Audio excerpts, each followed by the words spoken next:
Okay. Didn't have my mic.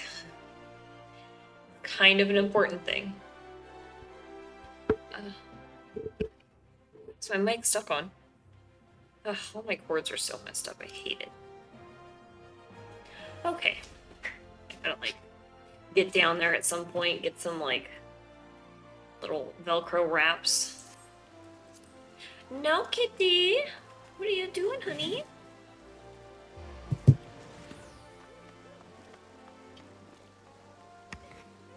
What you doing, little kitty cat? God damn it, I don't have room up here. Okay. Boop, boop, boop. Oh. The fact that this is, like, stuck for no reason really bugs the shit out of me. Like, I don't know what cord is weighing it down, but it's really fucking annoying. Okay.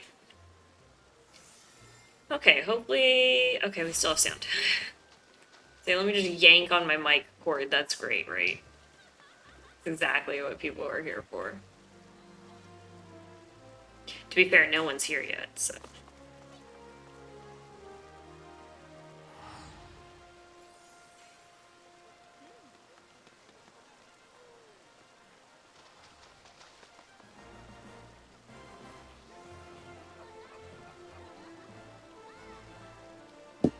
Okay, and I'm currently a white mage, but we are going to switch that up. Because I want to do more of these super hard level 80 things. I mean, I do want to finish leveling my white mage, but we're getting very close to 80 on her. And I love white mage.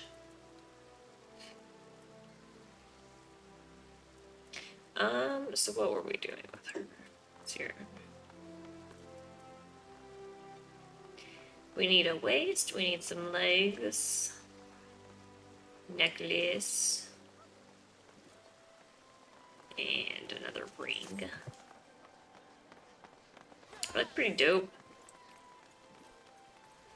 And what was the next thing we need to do here?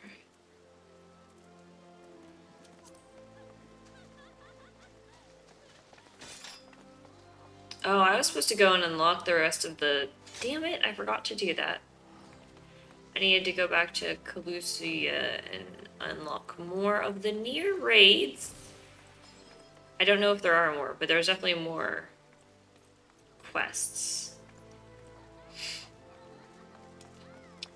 Eden's Promise, Anamorphosis. I can't remember. Did I look this one up? I'm real quick. Oh, hey, baby. How's work going?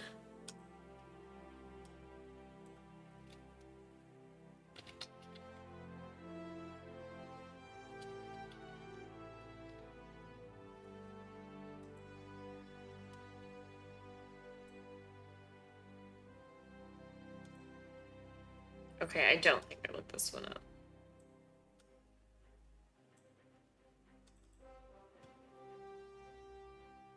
Hi everyone, welcome to the visual guide for Eden's Promise Anamorphosis.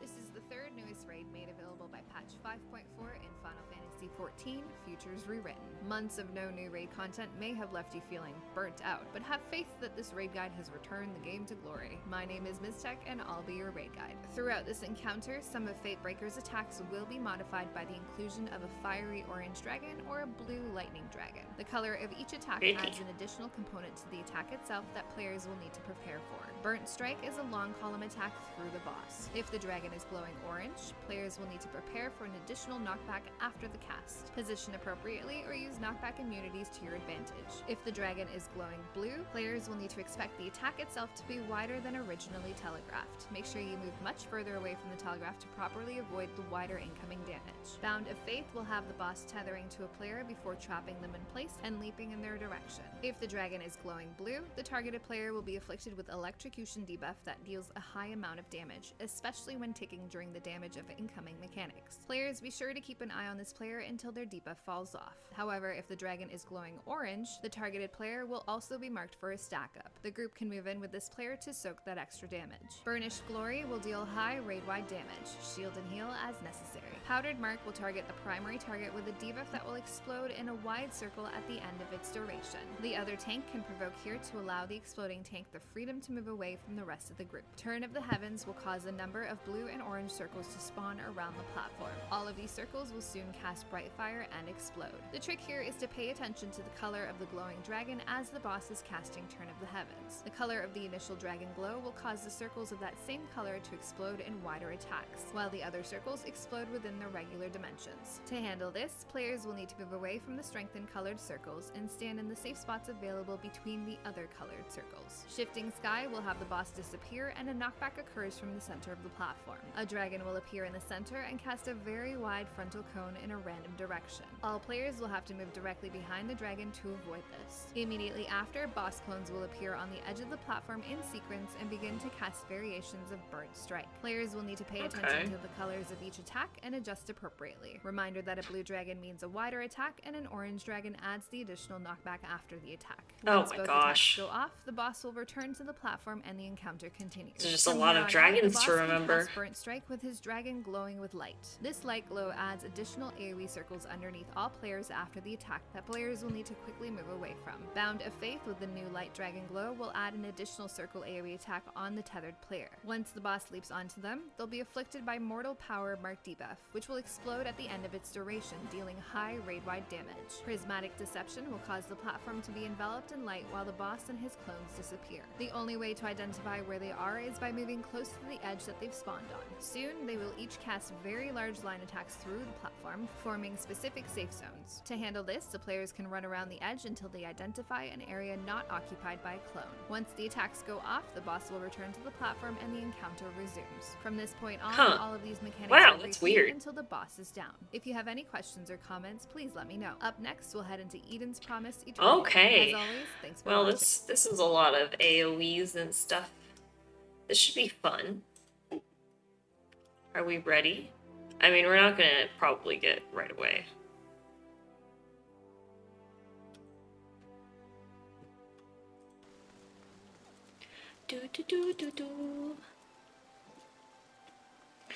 And the other one is this castrium. Where is that? Is that a... It's a trial. I don't know if I want to do that one. I really want to do this next raid. I'm having fun with all these Eden promises and verses and whatnots. They're very fun. They're so much. They are like, hey, did you want to like have anxiety, but also feel like, you know, feel like you're playing a game and being real cool, but also anxiety. Constant AoEs. I'm acting like I don't like it. I love it.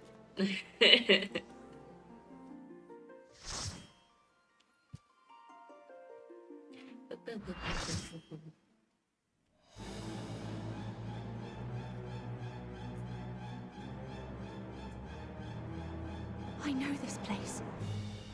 It's the jail in Yulmore. Oh, that's how you pronounce that word? Gaol is pronounced jail. Okay. Sure.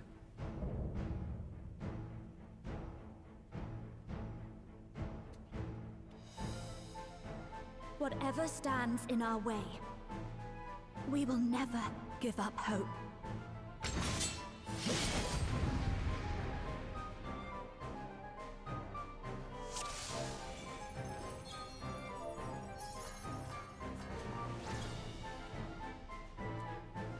Do I even have good food? I didn't even organize my bags or see if I had food. I'm the only one fit to protect her. That's good enough. To think that this could be born from That was my even the memories. right. That creature is passing on its ether. Let's do that one, so we gotta run for the knockback. Okay. Scoot our camera out a bit so we can see what's going on.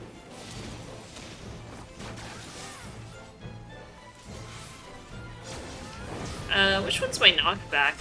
I have an anti, it's alt, whatever. Got it. You're not going anywhere.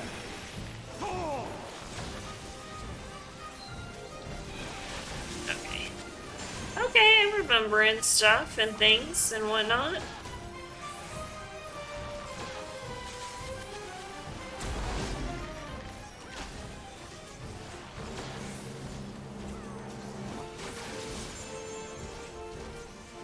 I don't remember what this one does. Shield protects nothing.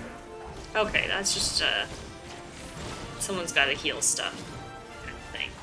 Okay, blue boy, which means it's bigger than what we think it is. How about you? Ha, I did good.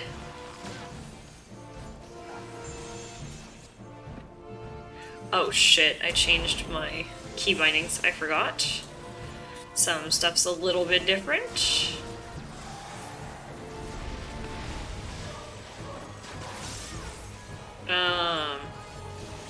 You're not going anywhere.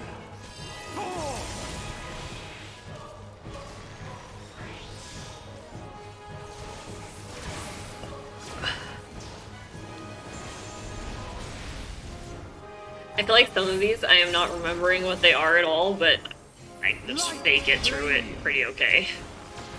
Okay, so which one's the safe Sense one? a surge in the ether. Here? Okay, I'll follow you guys. You guys seem like you knew where you were going.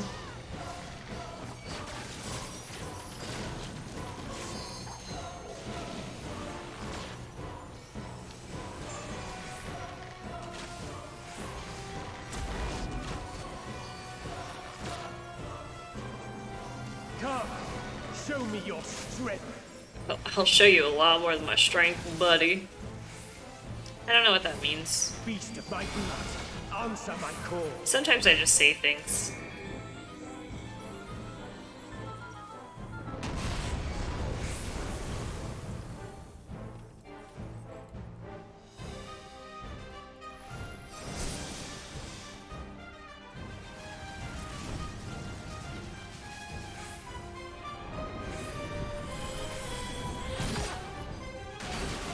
Oh, how did that hit me? That was some bullshit.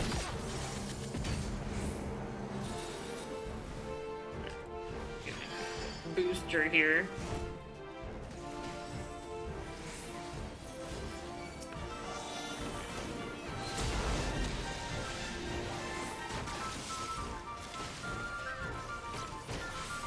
Let's try something else.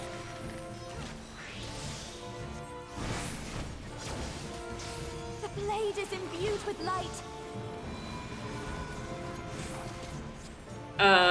Okay. How about you?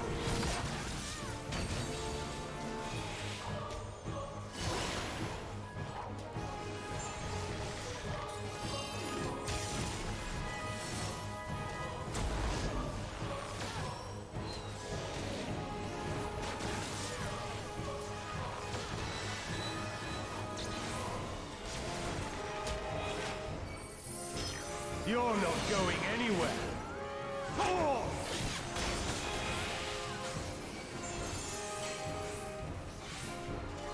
He hurt me.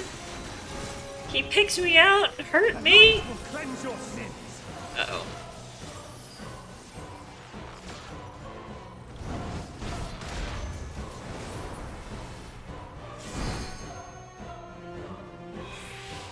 The light's so strong. I can't sense anything else. Okay, there's definitely one there and definitely one there.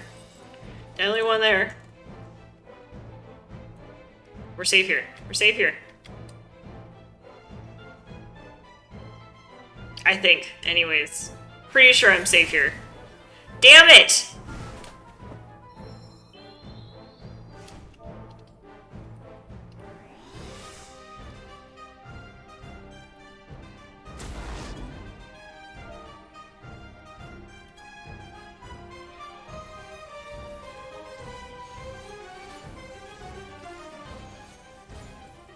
A feeble If I was over here, I would have been okay.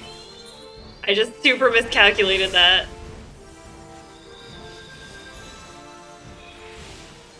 light claim you.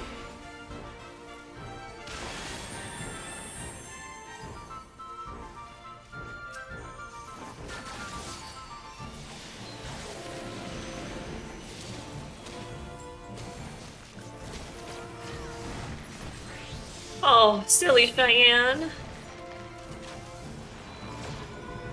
Uh-oh. How about you?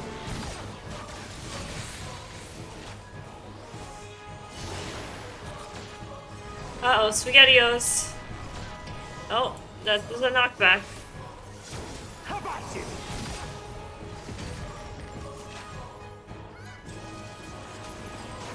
Oh, I missed my re-up for my dot.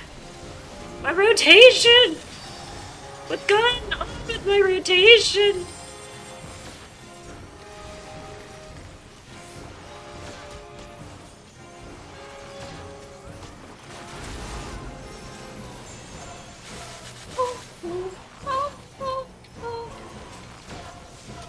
This music's fun.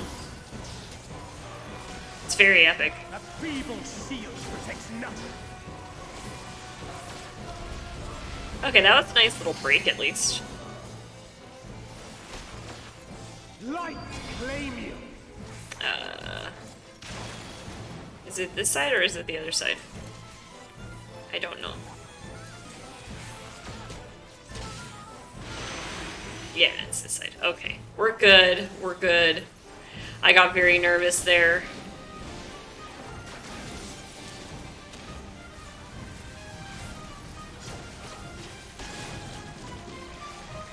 How about you? Okay, we're still doing that one. Good. We got that bit. There's some stuff I'm getting. I'm picking up. Picking up what he's putting down. Bait freaking.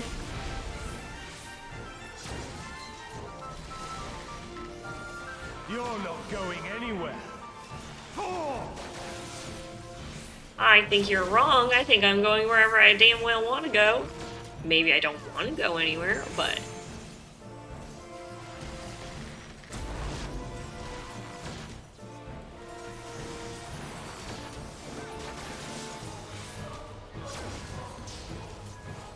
A feeble shield protects Shit, I nothing. changed that one.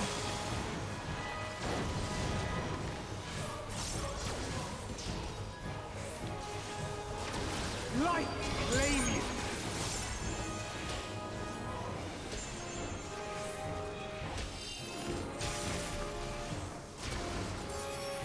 Oh, I'm on the wrong side, aren't I? Yeah, I am. Fucking dead. I was not paying attention. Fuck, Cheyenne. Oh, I did it wrong.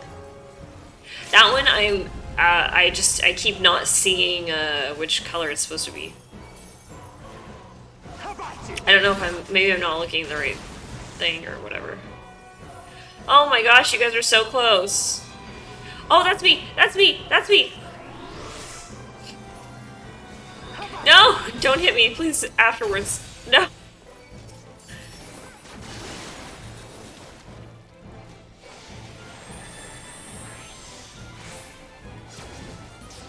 Okay, the damage. We got the damage. We got the damage at the end there.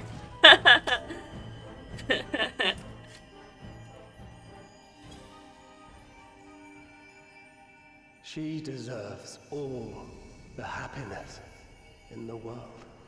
Happiness.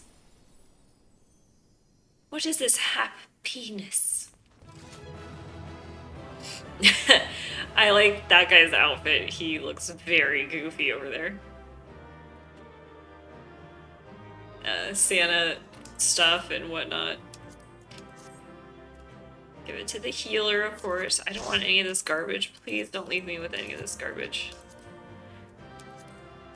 I don't even think it's all that bad garbage. It's just I am so like hard up for inventory space. I don't want anything right now. Okay, let's see what's going on with this Ascian. And so this Ascian came and merged with who we were just fighting. Came and merged with Gaia, who's Rain's little friend, right? The little girl who's the reincarnation of darkness or something? I don't know. Anyways. So this is the way of the Ascians to use the memories of our loved ones against us?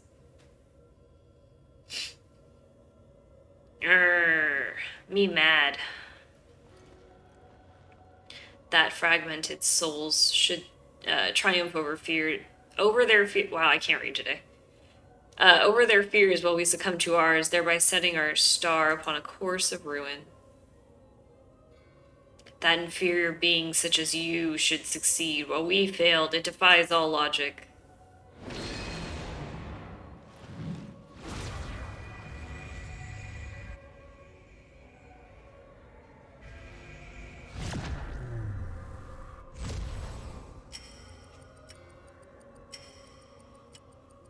Tick tock.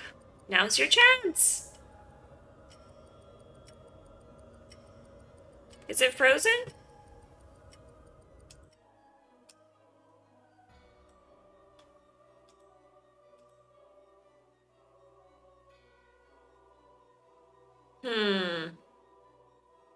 Nothing looks frozen on my end.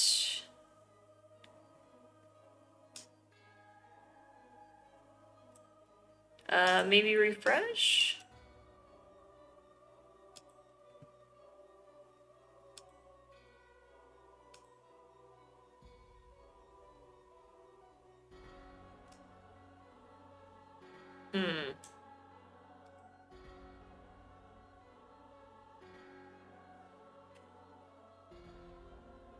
Yeah, I'm not seeing anything wrong on my end. Let me check it on my phone. Guy is still in there, fighting. Oh, sorry. Fighting to free herself from Logrif's will. Logrif is the Ascian.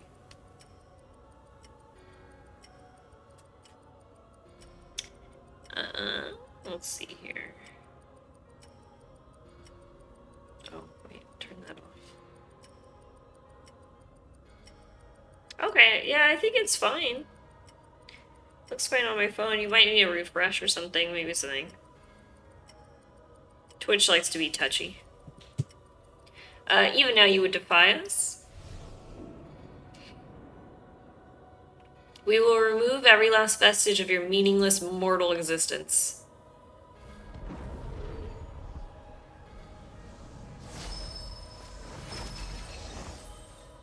No. No, that's mean. Why you do this?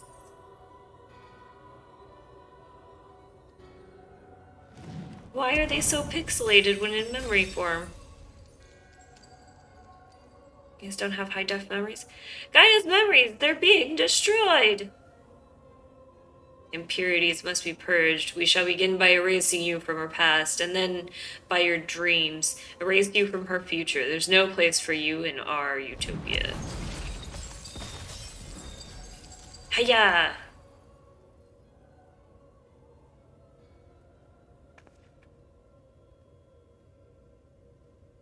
We may be mere mortals, our souls fragmented, but our existence is not meaningless.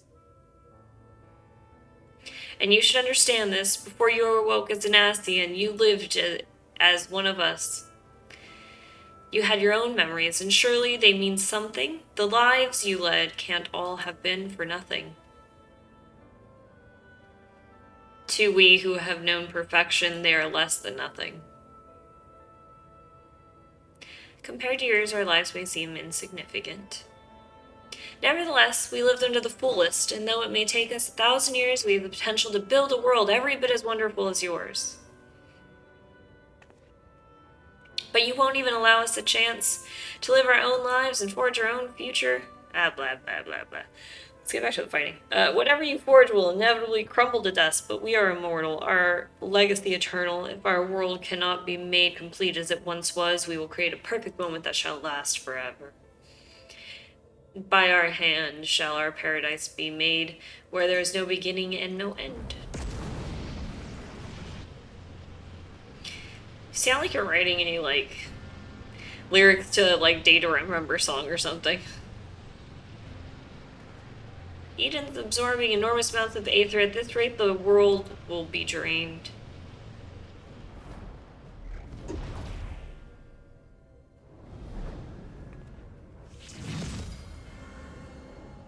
Light and darkness, the elements of nature, all in harmony, a sublime utopia where time has no meaning.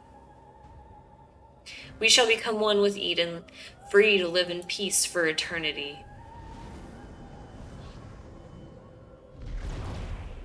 Bye bye.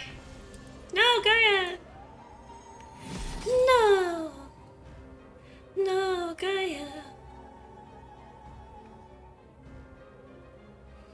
There's only one thing for it. I'll try to disrupt the balance of Aether and create an opening for you. Cool, and then do I get to run in and fight? Hiya!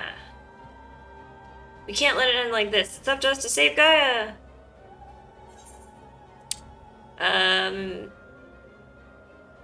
Mitron won't get away with this. I'm not cheesy enough to say something like it's all about love, life, and courage, whatever. That's the gayest shit.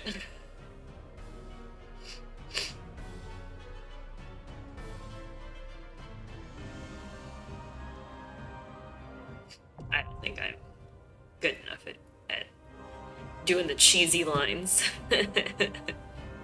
Yay! We unlocked the next one! Okay. Eternity. Let us watch the video tutorial.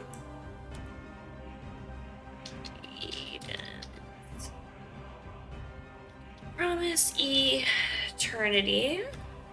Because I like to at least try and be slightly prepped. Hi everyone, welcome to the visual guide for Eden's Promise Eternity. This is the 4th newest raid made available by patch 5.4 in Final Fantasy XIV, Futures Rewritten. You don't really need a good memory to overcome this challenge. Or, okay, maybe you do. I don't know, I keep forgetting for some reason. My name is Mistech, and I'll be your raid. Whoa, what the hell is that? Be sure to shield and heal through this as necessary. Throughout the encounter, the boss will comb through our memories of Titan, That is a thing. Garuda, Ramu, Ifrit, or Shiva, and cast attacks based on what memory she's siphoning from. If you see her casting cast, the attack will occur immediately. In later phases, when you see her casting Stalk, the attack will occur when she eventually casts Release. Casting a single memory will cause a point-blank Judgment Jolt attack around her. Players will need to preemptively move away to avoid this attack before cast goes off. Casting a single Leviathan memory will cause the outer edges of the platform to be hit by tidal. Oh, this is a lot of shit to remember. Center to avoid this. Casting a single Ifrit memory will cause 2 conflict strike attacks from the back and front of the boss. Players will need to preemptively position on the boss's sides to avoid getting hit. Casting a single I'm gonna get hit a lot. will cause 4 Ferrostorm attacks at each cardinal to fly out from the boss. Players will need to move to the intercardinal areas around the boss to avoid Intercardinal areas, okay. Judgment will target both tanks, regardless of enemy, with these red markers.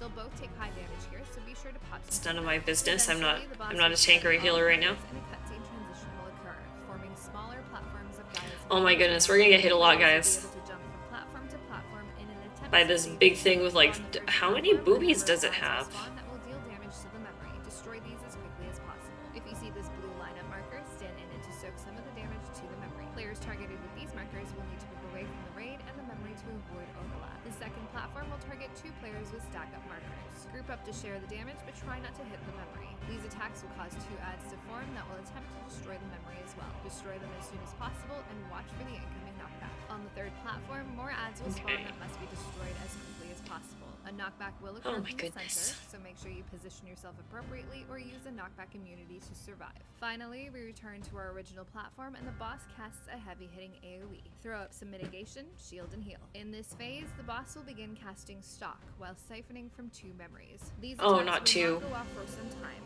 but players should all identify which memory she's drawing from to be able to. And I have to remember the whole time? When the boss eventually casts Release, any memory she has stocked up will apply with overlap at the end of the release cast. Oh no! Appropriately to avoid getting hit. In this phase, the boss can also junction Shiva or Titan, strengthening herself with their abilities for a short round of special mechanics. If she junctions Shiva, she'll begin by casting Diamond Dust, dealing high raid-wide damage and afflicting all players with thin Diamond Dust. Dust. Stay put to avoid sliding around uncontrollably or off the platform. 4 players will then be marked with AoE circles that must be spread. You can spread with some careful sliding, or if you prepare in advance, spread out enough before Diamond Dust so you don't have to move at all. Immediately after, a player will be marked for stack up, and all players should move together to soak the damage. Rapturous Reach will target one side of the platform from the boss, while all Okay, at least the ice goes away before each that player person will need gets. to move to the safe side of the boss while spreading Oh to avoid boy. overlapping. There's a lot There's of gonna be a lot. so healers beware. At this point, the boss will lose her Shiva junction and the encounter continues. If the boss instead junctions Titan, she'll start off by casting Earthen Fury. This is a high raid-wide damage blast that should be shielded and healed through. Bomb boulders and titanic bombs will then appear on the platform in a sequential pattern. Players will first need to make sure they are away from the titanic bombs as they explode in much wider circles. While standing in the areas of the Oh, okay. They follow the lines on the floor, so that's helpful. They can then move into the resultant safe spots to avoid the second round of bomb explosions. For reference, players can use the circles on the platform to identify the width of each bomb explosion. Rapturous Reach will again target a random side of the platform, but this time a stack-up The marker will floor appear on the player, cues are aiding always together to helpful. soak the damage. At this point, Ooh. the boss will lose her Titan Junction and the encounter continues. Be sure to watch for each cast or stock and release, and react appropriately Oh my based on the gosh. overlapping memories siphoned. Some of these overlaps form very small safe zones, so be ready to move those feet. The hardest part of overlaps this are gonna fight be is so remembering rough. which two memories were stocked after doing a bulk of junction mechanics before she finally releases them, but with practice you'll have it down in no time. These phase mechanics will repeat until the boss is destroyed. If you have any questions or comments, please let me know. Up next, we're heading into Castrum Millennium, where we face With a off little bit of against practice, Robots. you'll be able to Thanks do for this. watching. Till next time. You overestimate me, Miss Tech. I gotta say. Okay, well let's get this monkey on the road, right?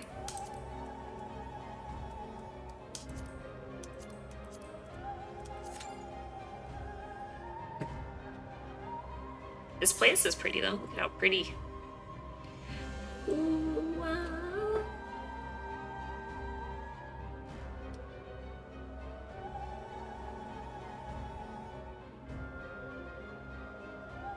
Just sitting here looking at all the cool stuff in the background. It all glows and is pretty. Look at that. So neat. They really make these things look a lot cooler than they like have to. I loves it. How much, by the way? 195. We are not close to another piece of armor yet.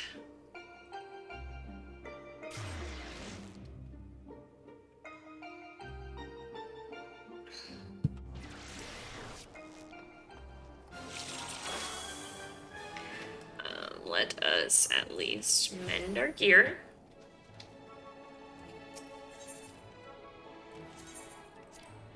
Do. Okay.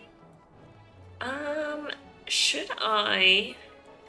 It's not here, I think it's at the Crystarium. I should probably go buy myself, like, better food. I feel like I don't have good food for my, bard. I, like, ran out. I super ran out. But real quick, let's see here. We need 375. So I think I need what? A ring? Yeah, I need a ring or a necklace. I think those are the cheapest. Yeah. So I need 375 tomestonies. Tombstones. Howdy, TX Tom. Welcome. How's your day going?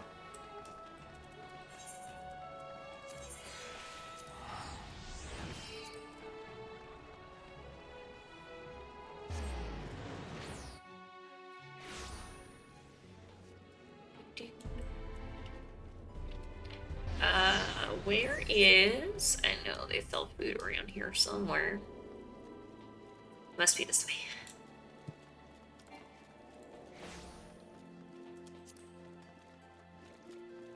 I'm doing great, actually. Have a long weekend coming up. Starting today. Playing Final Fantasy 14. You know, all the good things in life.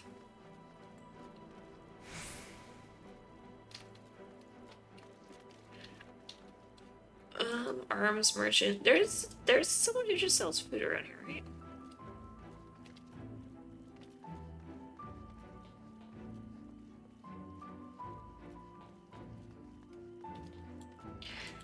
Culinarian, please sell me some food. What do we got? Is that gonna be like the best? Is the... Oof. This is not great food. I do really need to start making my own food.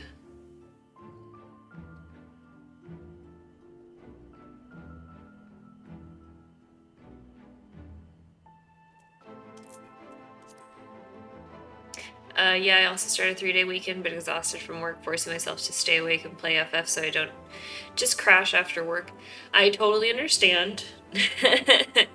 I feel like I often have that where I go like, I have all this time. I can just play games. I guess I'll just lay down for a little while first, because, you know, I'm feeling a little tired and could really use, like, just a nice nap. And then I, like, sleep for forever.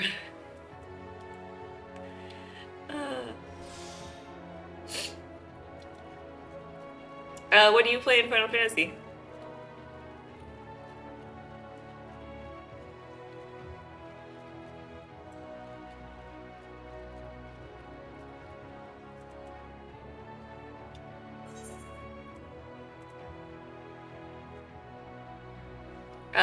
I'm a Sprout, but I'm leveling a Dark Knight. Dark Knights are cool. Definitely one of the tank classes that looks super dope.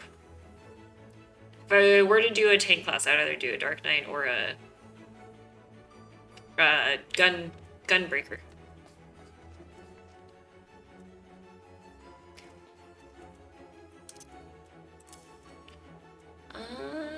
Sorry, my bags are such a mess right now.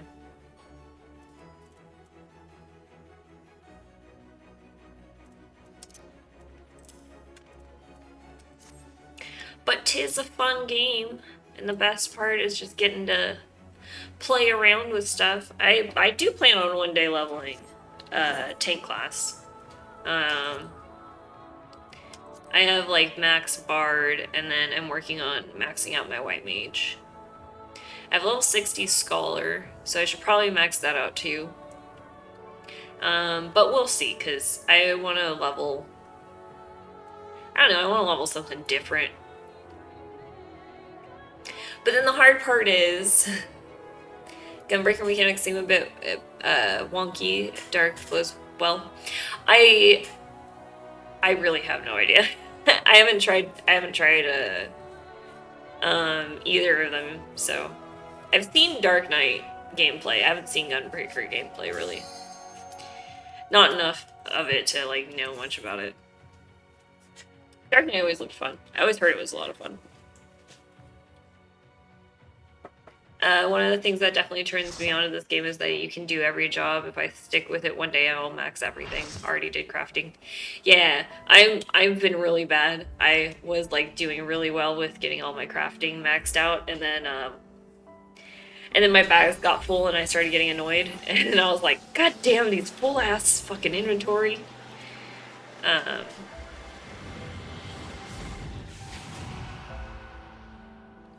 So right now I think like I have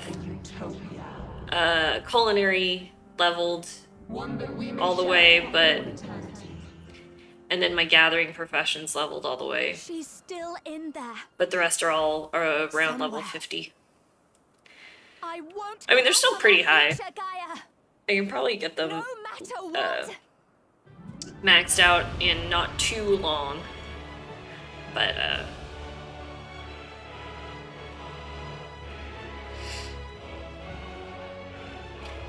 for me, like the crafting stuff, I just have to be in that kind of mood. Like that kind of like chill out, watch something on TV kind of, you know, mood. Joined as one. Oh my goodness. Unbound by past or future. This is so loud. Shh, calm down, woman. Blowing my own ears out over here. Okay.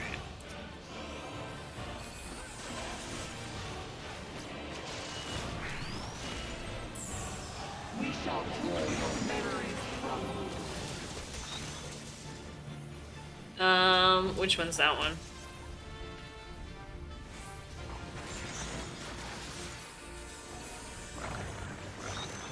That's Leviathan, so we stay in the middle, right? I'm gonna try and just kind of stick with people.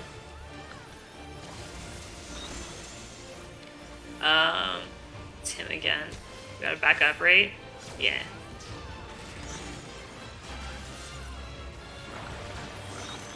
Leviathan, we gotta stick in the middle. Okay, so far so good. We're doing good, we're doing good. I just maxed out my retainer sub and dumped everything on them while I leveled. I should start selling stuff so I can dial down my... Dude, like...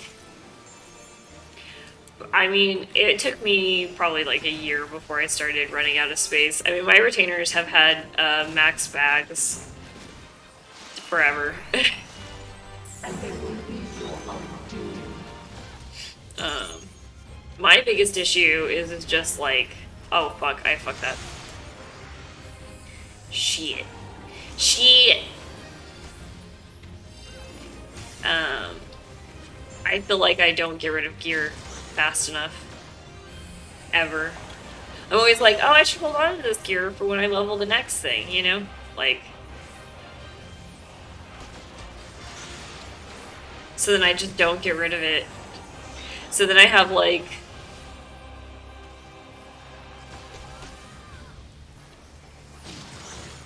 Oof, almost got hit by my tootsies. Like one of my retainers is almost completely filled with my like old bard gear, because it's like, oh well, what if I like, you know, do dancer next? Like I have all this gear, it'll be helpful like when I go and level up dancer or a machinist, you know. So then I hang on to everything. Recently I started throwing everything into the glamour dresser because you can take it back out. So it's like anything that I'm not leveling, I'm like, just put it in the glamour dresser, Cheyenne. It's fine, you can take it out again later.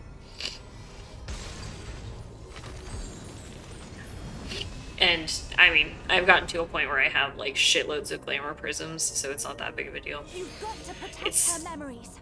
just about the only thing that I, spend my, seals on, the, like, company seals. It's just glamour prisms, so. Delicious, aren't they? These are actually quite good. Okay. Let's have another one. Half each. Oops.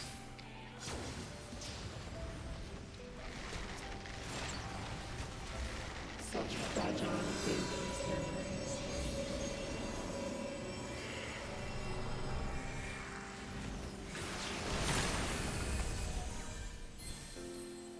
Not bad. What happened to the other half? Am I being erased from her memory? I've only done a little bit with glamour since I'm still just leveling, but I love to stockpile. Well, you can use glamour prisms to put equipment into your glamour dresser, and you can take the equipment back out later. And it's max. It really suit you. Me? But I thought you It's should have maximum like slots is like 400 or something crazy like that. So it's just like a little way to help with if you're running out of holding space. I have not really done too much glamour stuff, to be honest. I have like 2 outfits. Is this ice? Where did this come from? If this But goes I'm not on even much wearing longer, either of my 2 like she'll glamour forget plate everything. outfits right now. And I just recently started doing that, so. Retire your enemies. How about this one?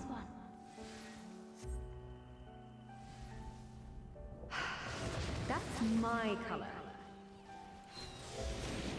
Now, this one on the other hand.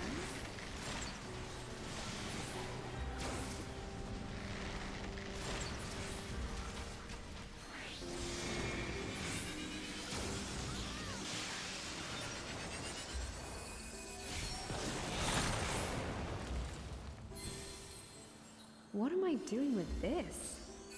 I'd never wear this color.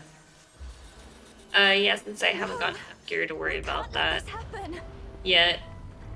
But since I also maxed crafting, if I reach to a point where the gear I'm getting from quest rewards isn't sufficient enough to carry me through, I could just pop down and craft something. Yeah.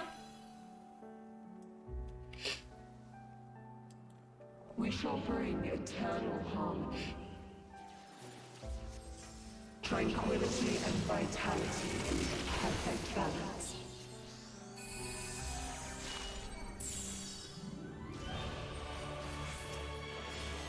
Why would you not disappear?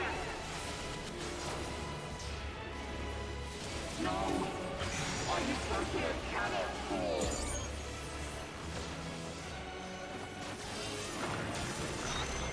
I think for me, definitely it's just the thing where it's like,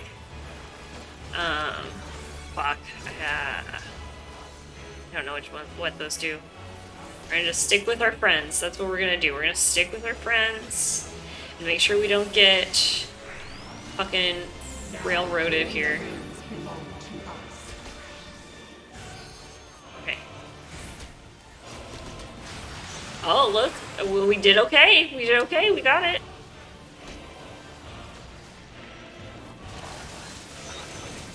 Okay, those two. I don't know what the red one does. Fuck. It's like a backup though, right? Oh, but we're getting that guy first. Okay. Oh, I let my dots go. I'm getting too distracted by trying to keep track of what she's doing. Oh yeah, that's right. Titan is just that. Okay, and then we got the bombs. Oh my god, what the heck? Oh. I was hanging out with them because I was for sure that they knew what the fuck was going on. Oh no. Oh no.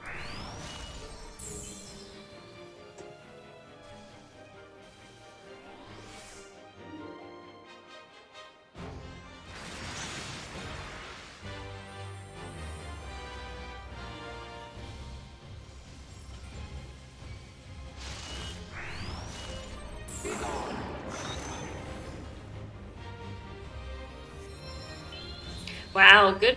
They recovered pretty well. They recovered pretty well here. I can't believe that the healers brought it back. That was masterful.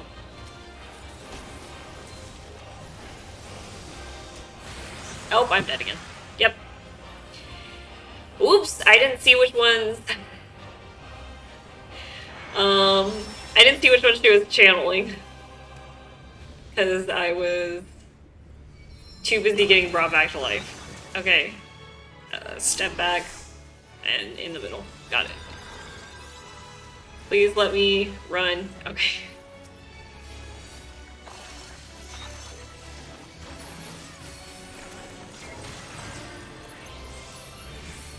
And then she brought Shiva, so we're gonna have some ice time going on here real soon. Yep, we're gonna have ice time. Ooh! Be careful, slippery. Ooh.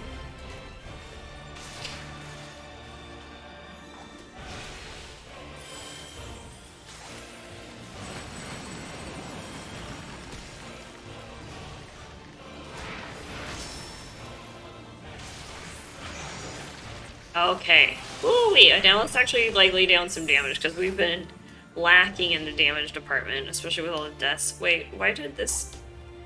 Fuck, I forgot that I'm dead. Yeah. Oh, hey, what's up, Sherman? My son! I just died again. That's my third time. Okay, what's she getting? Fuck.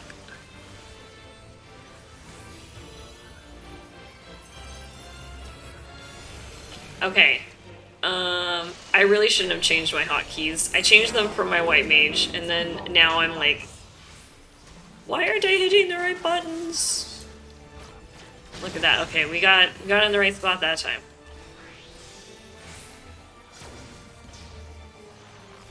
The AoEs, there's so many AoEs. Oh, oh, oh, oh.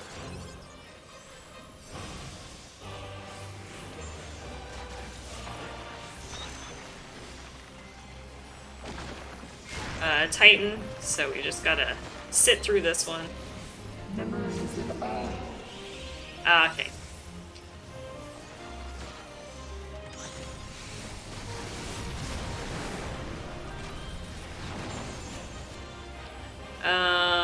Okay, so we have to go really far away from that one, right?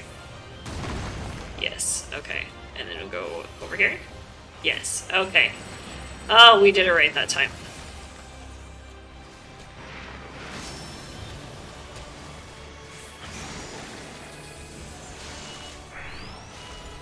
Okay.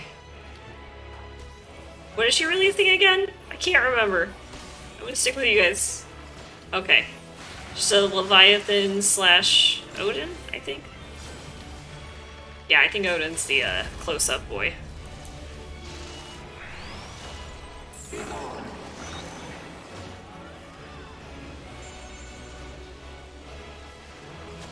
Oh no! Oh no! Oh, that hurt. That hurt in my...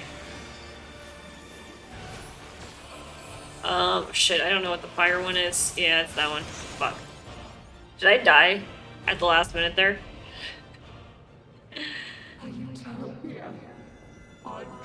She looks like a pineapple, but instead of like the sharp things, it's like nippleless boobs.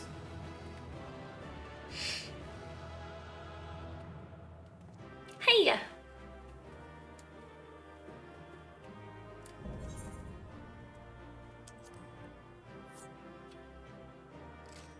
Thank you! I mean, I only died like 14 times. I'm just kidding. 4 times, I think. That's a lot of times.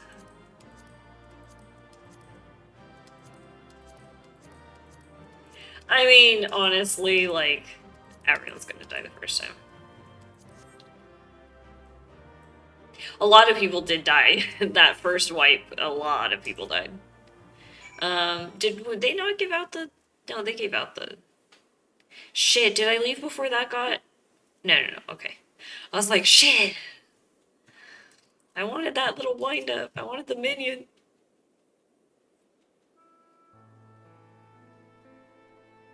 Yeah. I will go in blind sometimes. If I'm, like, though doing these kind of raids, I won't go in blind. Like, top level, like, this is the hardest of the hard raids. I'm not gonna go in blind. I mean, even watching the video, I mean, one, it only takes you, like, 5 minutes to watch the video. It's always a good idea to do. I don't know. Maybe it's just because that's just how I am. That's the kind of person I am. I'm not gonna just be like, oh, everyone else can deal with my mistakes. It's like, at least if I have a slight idea, then I'm not completely hindering the battle the entire time. And, you know, my brain can then register things better when I'm watching them happen.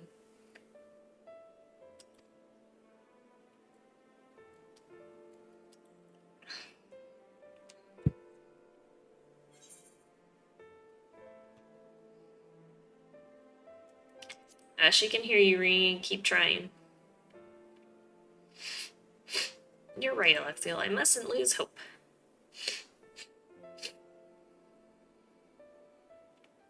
I mean, I don't watch videos for, like, dungeons or lower level content, but I have for all of these, and I will for stuff like the extreme versions of any of the, like, you know, raids or Savage. It's just, I mean, you're hopping into a group of other people. I don't know. I can't stand the feeling of being a hindrance on other people who are, like, way more experienced in a fight. Try calling Gaia's name to help bring her back to her senses. She's sleepy girl.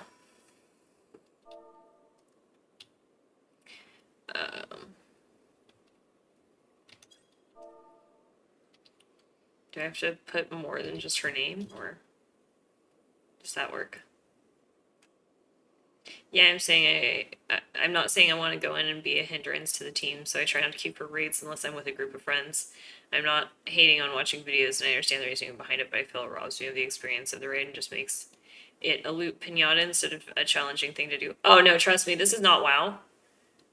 These endgame raids, even when you watch the video, I mean, it's not spoiling anything. And since raids are just boss battles, I mean, it's not like you're spoiling the fight by watching the video where they just at least like tell you what things slightly do. I don't know. Maybe that's just a difference of opinion thing. I don't understand that.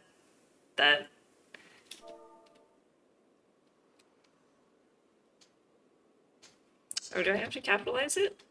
Okay.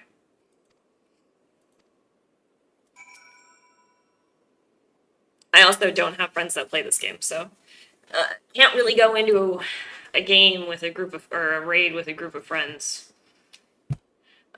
She can hear us, I know she can. Now all we can do is pray that she'll return.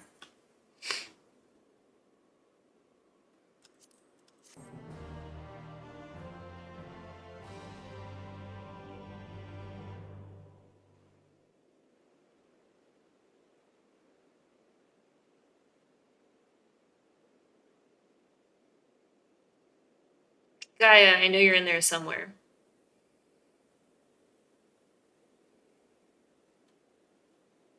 If you're lost, I'll find a way to reach you. I swear it.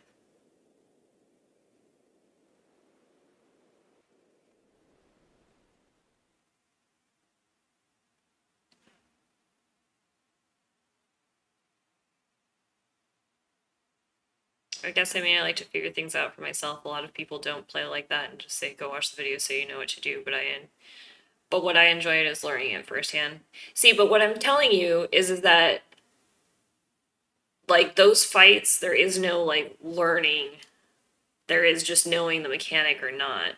Watching the video beforehand, in no way makes it so that you're not figuring things out still in the fight or anything like that. It just really gives you a heads up as to, like, the basics of what's going on. Like, if you're talking about, like, a dungeon or something, yeah, I totally understand what you're talking about, but, like, just hopping into one of those battles, you're just gonna be running amok anyways. And honestly, the skill in all of that is just being able to interpret what's going on. Doing that by watching a less than 5-minute video first, like, that's not the same thing at all. You're still learning the whole time you're fucking playing it. I mean, especially when you have stuff where it's like split-second AoEs constantly, overlapping AoEs and stuff. The video just tells you what to look out for. It is in no way making it easy mode or anything like that. I mean, I'm sure it brings you great satisfaction, like, doing it by yourself because you feel like that makes you superior. For me, I'm saying that it does not at all. There is no way that watching the video makes me feel at all like I'm, like, ready to go or good at the battle or know what I'm doing at all. It's literally just like, oh, okay, well, now I know that when she does that, maybe I should watch out for, like, what's going to happen next. Like, I don't know if you realized in that last battle, having had watched the video, I still had no idea which AoEs were attached to which characters that she was pulling from. Like, I had heard it in the video. I didn't take notes. I didn't remember which ones were which. It wasn't until, like, the 4th and 5th time that she was doing them. That would have all been the same had I not watched the video. I just like to watch the video because then I at least know, like, certain phases and stuff like that, so then I can be on my feet better. If that makes any sense. I don't know. Again, maybe it's just a difference of an opinion where I don't feel like going in after watching a video means that I'm not learning it, but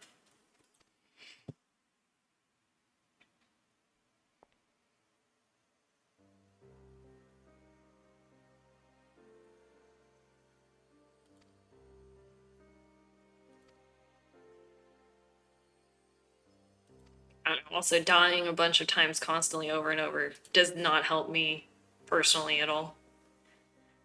I feel like I see way more of the fight if I at least know which things to read or which cues to look at.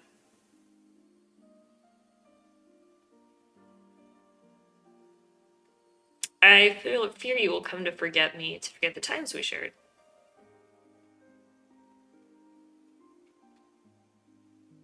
Perhaps, after all, memories are such fragile things.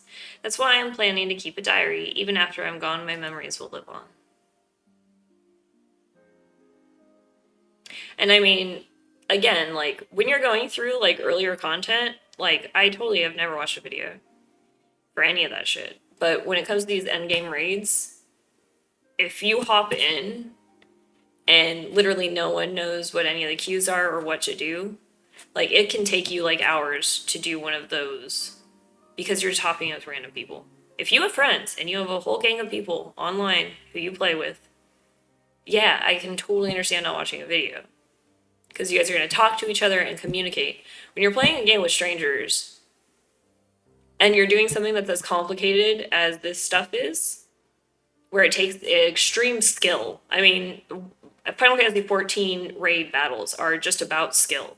That's all it's about. It's about having to be on your toes, having to, like, have perfect timing, having to...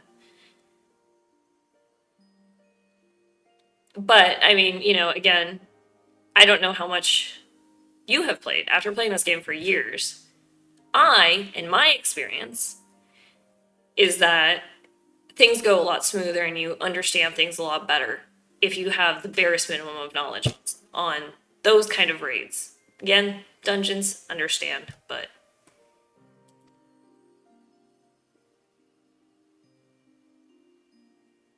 yes, they'll read the tale of the girl bound by duty and of her loyal protector arrived in her hour of need. And not everyone has, like, you know, 20 friends who play the same game that they do. Some of us have experienced life never having friends who play the same game. So. Perhaps you might leave out the part where that protector was the one who needed saving. You've grown strong, Gaia.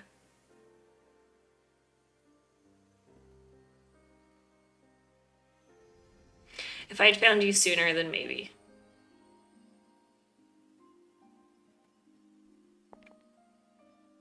No, wait, don't leave me.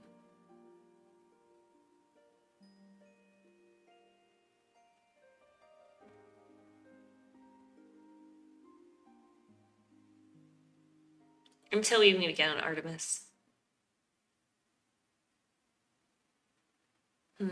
Whose name did I just... Yeah, who's Artemis? Well, never mind that for now. I need to get out of here. Wherever here is. Wake up!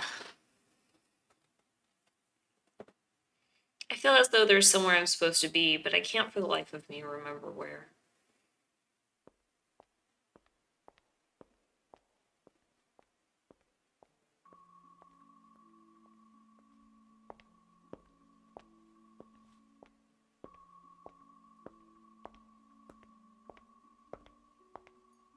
Yes, I play different than most. I understand what most people do and why they do it. I just don't do it that way. Honestly, I would actually argue that you play it the way that most people play it. Most people don't watch videos and shit before they go into those. Because they assume that they know better. I want to have those aha moments when I figure out a mechanic, even if it takes me 50 wipes. It's the journey for me. But in this game, see, like, I understand your argument if you're playing an MMO like WoW. In this game, I don't feel that way because the mechanic, you don't really have an aha moment with these kind of mechanics. These kind of mechanics are just about actual skill, not most of the time anyways. Skill and timing. So I guess that's kind of where I'm saying, like, in my experience with this game, because I've done it both ways. I have definitely gone into a lot of content, in fact, a majority of stuff I've gone into without watching videos. My experiences with those kind of endgame raid battles, those specific ones, there's no aha moment. There's just a lot of frustration and annoyance. But I am the kind of person who would rather be prepared going into something rather than to just freeform whatever and kind of, you know.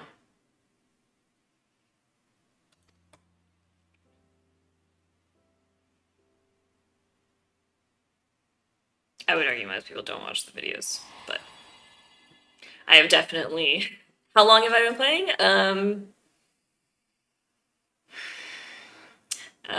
6 years. This isn't my first character, also, by the way. I haven't been playing consecutively for 6 years, but I've played it every expansion launch and then a few times in between.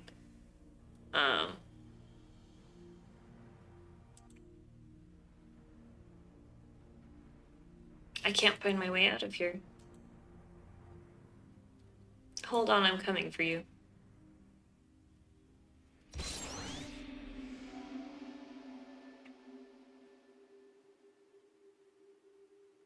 I think most people don't watch the videos out of laziness or the expectation that they'll get carried anyway, so why bother? Not because they want the fun and challenge of discovery.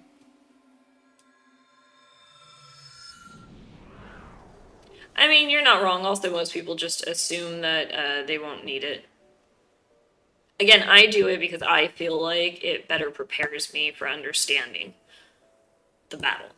Understanding when things happen, where they happen.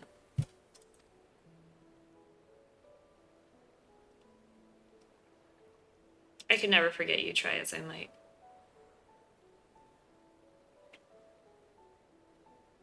And there are some things, like, I would definitely never go into something hard like that as a healer or a tank class. And I mean, the only tank class I've played, by the way, is Paladin.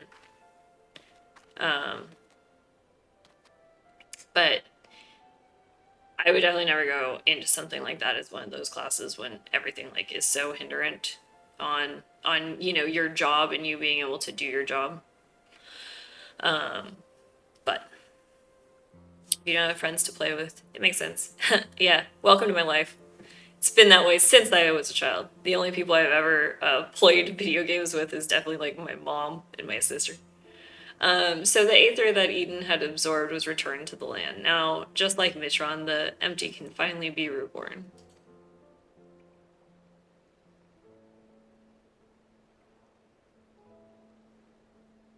I mean, again, it's a very small video. It's not like you're getting a cheat sheet on what is going on or what to play.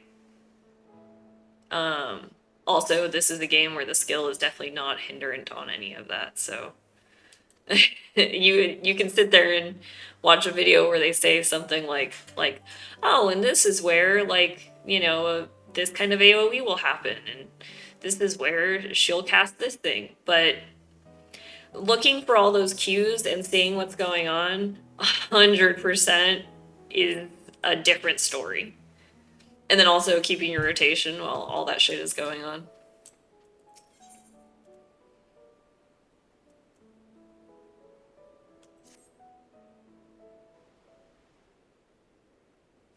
And there is some times that I've definitely I mean, when playing past content, I'll never really look stuff up. It's just when it comes to like whatever the top tier raid shit is. Because people are grinding this shit, and they're grinding it, you know, for gear, they're grinding it for fun, or they're grinding it for, you know, whatever.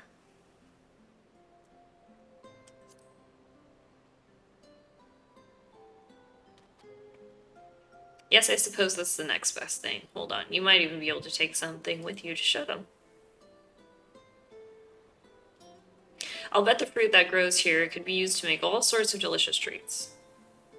The way I see it, though, the people who made the video didn't have a video, so there's a way to experience it without the video. That's the method I prefer, but I have friends to do that with, so we don't piss off a bunch of people trying to clear the content.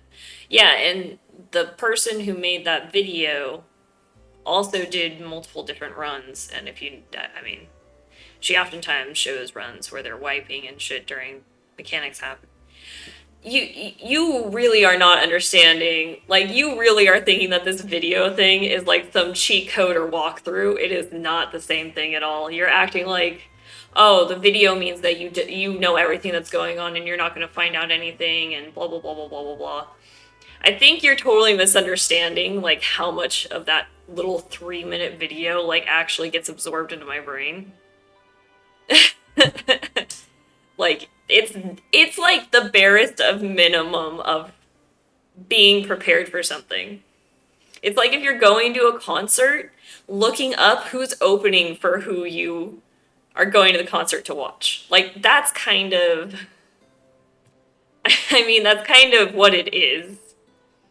It's not really this, like, big eye-opener to what's going on. And plus, I mean, because of the way that Final Fantasy XIV uses and reuses mechanics. So, honestly, in that fight, like, all the mechanics were things that you had previously seen from going through all of those primals. So she was pulling the powers of the primals, and the different AoEs, you know, coincided with the different primals that she was pulling from. I mean, and then, like, the whole part with the fragmented memories and whatever, that part wasn't really that necessary. And most of the time, I mean, honestly, that fight probably was the one that the video helped the least with. Or I didn't really get that much from it, because it was like, I didn't remember which primal went with which AoE, even in the middle of battle, which was the issue. But I have terrible memory sometimes. But there are some, like the one with Titan, which was really good to watch because it was like, oh, you have to stand on specific sides of things. Or, like, there was one where you fight against a shadow cat thing. And that one was like, oh, this is its shadow. Like, just barest a minimum of what this thing is. And it helps. Like, my brain. Because my brain goes, I'm just going to run around and follow the other people who are doing stuff right. And if I don't watch that video, I'm not translating that the same way. Yeah, I could run and play it a shit ton of times, wipe a whole bunch, and all this kind of stuff, and eventually get there. But why? There's no reason why me going aha when I'm playing it. I mean, again, I feel like these don't really have aha moments either way. Doing it videoless or with a video.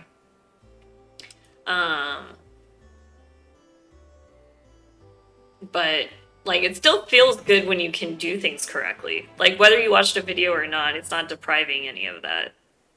Again, because I feel like you are acting like this video is, like, the key of experience, and it's not. Like, skill is still the majority of what you need for any of these battles. It is not...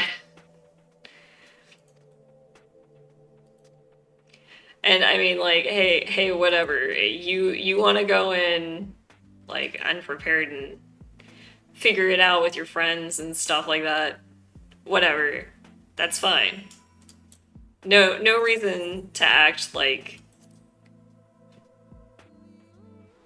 it's because you're better at figuring out the mechanics.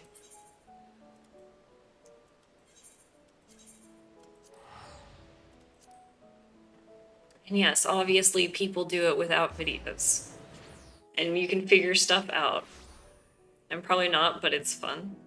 And however you have fun. That's fine.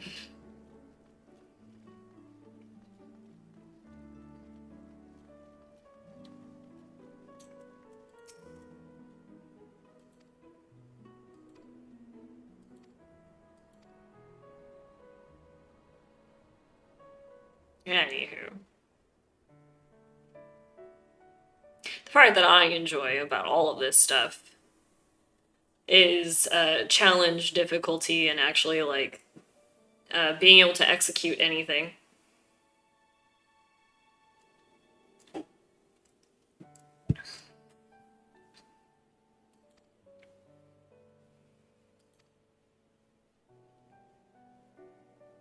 Why don't my friends play? Well, because I'm not friends with... A lot of my friends don't play video games. A lot of my friends aren't into Final Fantasy games. I grew up with in a time where not everyone in the world played video games.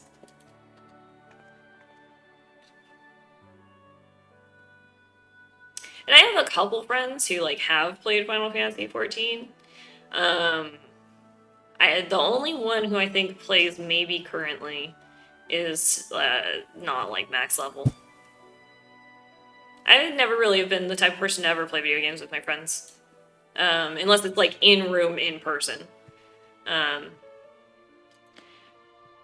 know that's probably strange to someone, but I mean, my hobby has always been video games. My passion has always been video games. But when I hang out with my friends, we do regular people shit. Like, you know what I mean? Like outside of gaming. Like it's just never been how it's really gone.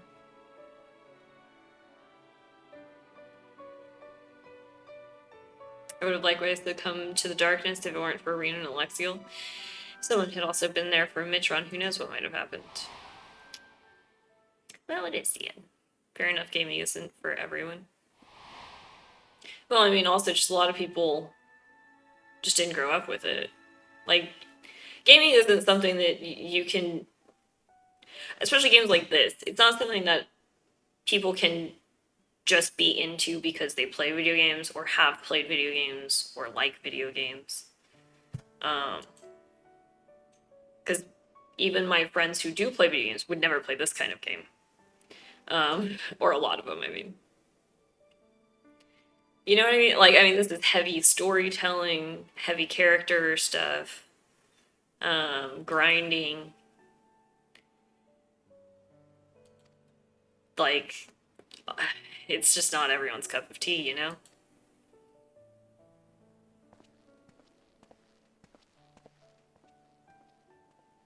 And I mean, to be fair, like, some of my friends do, I mean, play games all the time and play shitloads of games. And I've never played with them because I don't like the kinds of games that they play.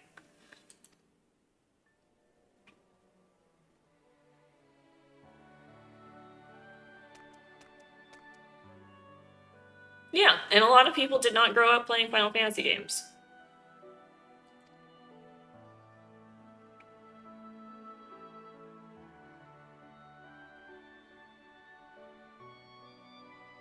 I argue a majority of people didn't.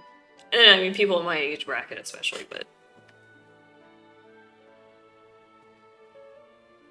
I mean, growing up, I had being a little girl,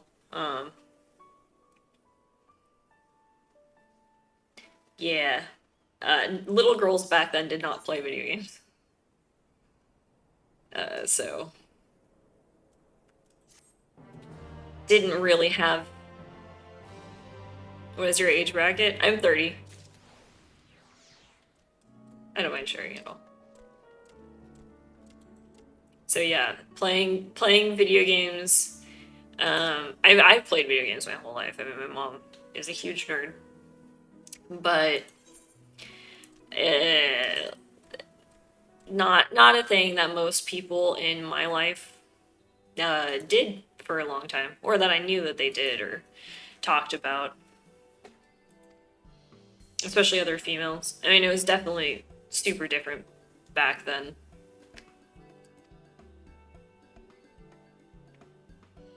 All of my like female friends in elementary school and stuff, like at most they played their brother's consoles occasionally. Like one of my friends, like, we would go over and play Mario Party and stuff, but...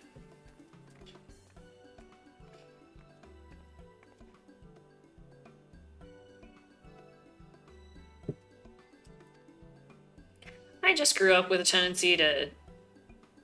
I don't know, not really care if my friends played games or not.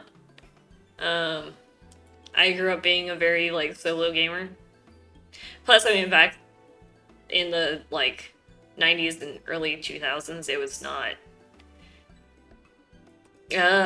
like, doing MMOs and, like, social games and shit, as a little girl, though I somewhat, dabbled in, like, some online gaming, I mostly just was like, stranger danger, you know?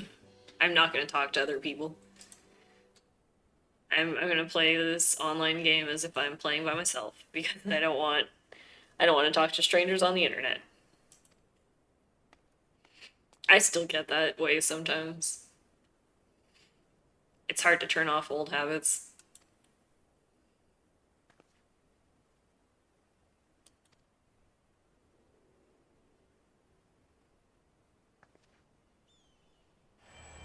And then I did in my, like, teenage years. My dad is a gamer, so it was just natural for me to grow up with it. My brother and I have been in it for as long as I can remember, but we grew up in an area where most people weren't gamers. Well, yeah, exactly. I mean, it was the same way with me. My mom has been a video gamer since my mom's very older. She's been a gamer since the days of, like, MUDs and shit. She used to even, like, dabble in programming and whatever. Like, my friends in high school would invite me over for the weekend and tell me about all their weird redneck shit they were going to do, and I'm just like, yeah, I'm gonna stay home and play World of Warcraft instead. Yeah, I mean, see? So, like, you know exactly what I mean. Except you were probably more social online when you went and played online games. I have never been willing to be very social with strangers. In fact, I think Twitch is probably the first time I've ever been, like, highly social with strangers on the internet.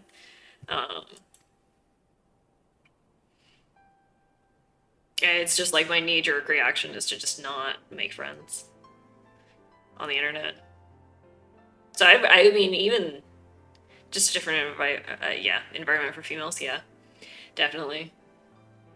Yeah, even today it's a little bit easier. There's, you know, a lot more female gamers and stuff, and I think younger people, you know, it's just more regular for them to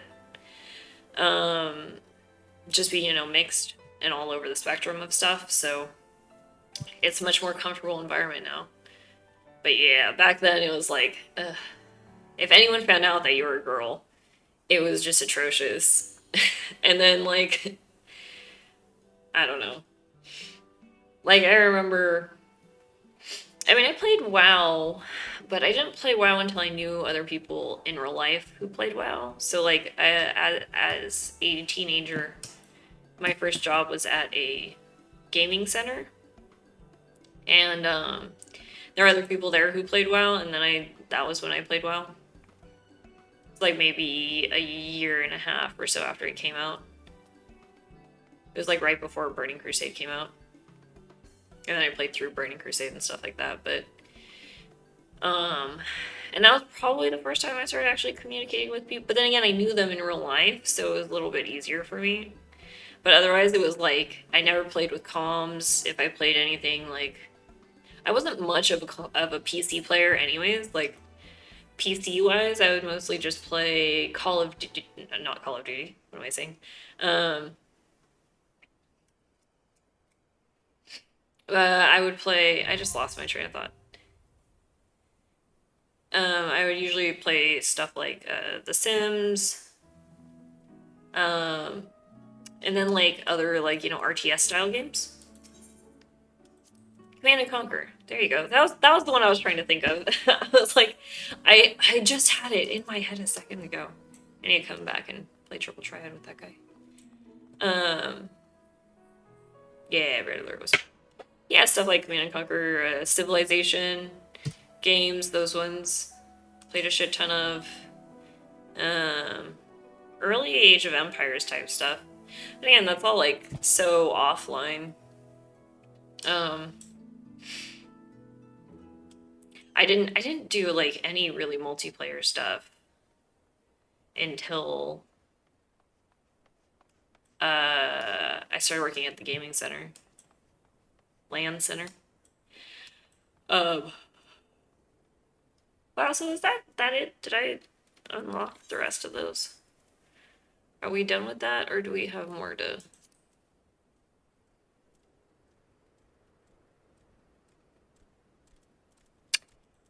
So where's the next bit here? Do we need to go back to... Gotta be around here somewhere.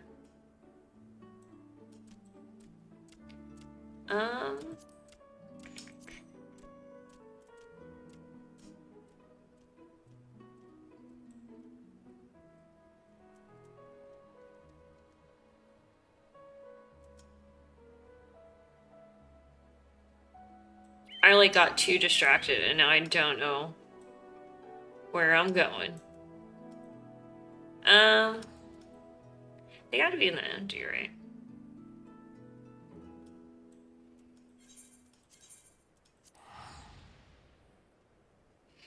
And also, I mean, like, as a kid, I was also just heavily a console player. And there wasn't a whole lot of, like, easy, like, online communication stuff, so it was pretty easy to, like, even play, like, you know, shooters and stuff and not really make friends or anything.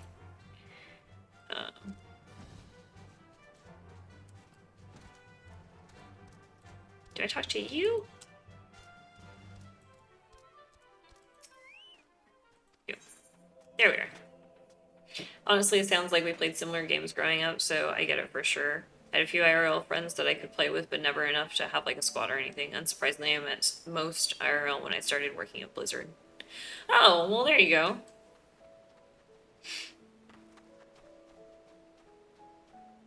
Yeah, like if I ever probably worked at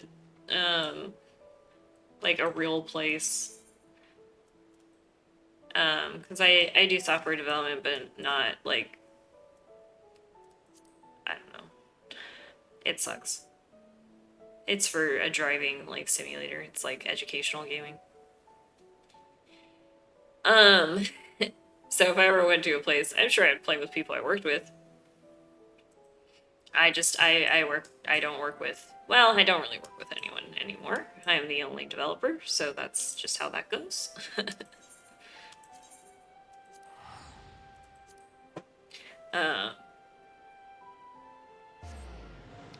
Yeah, and I guess that, like, when I was going to college, I did, occasionally play games with people I was going to college with, but I was always just too busy. I mean, like, college was just a time where it was like, oh yeah, we just can do nothing. Really? Is there just... That was the... Where is the next quest for this shit? I feel like there's gotta be a next quest.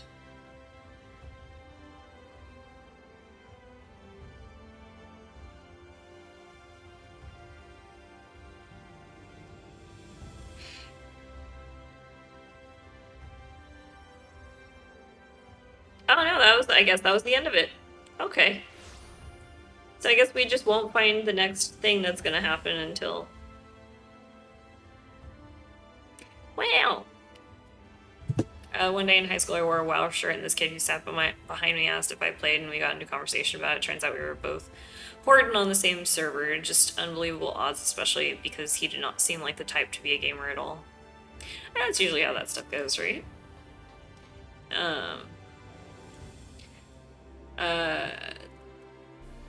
One girl who I became really good friends with in like in between elementary school and middle school. Like we were kind of friends, but during the summer I ended up going and staying the night at her house for one reason or another. And you know how stuff is when you're kids, like you're like, oh, we're kind of friends. I guess I'll go stay at your house overnight, even though like you guys like barely really are friends. Anyways, but I went and stayed the night at her house, and turned out that she like super was into Tekken at the time, and so we like just stayed up all night and played Tekken 3. And then I brought over like the older Tekken games because I had them, but she had never played them. She just had played Tekken 3, so.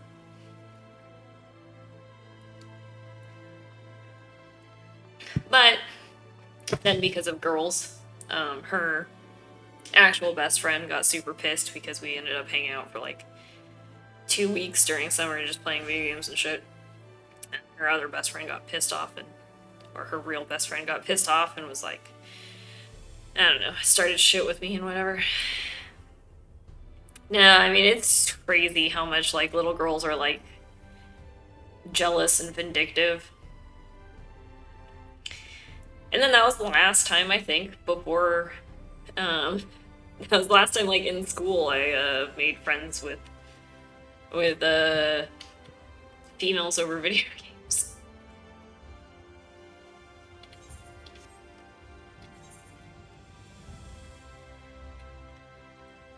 And that's why it's hard for females to become friends with other females.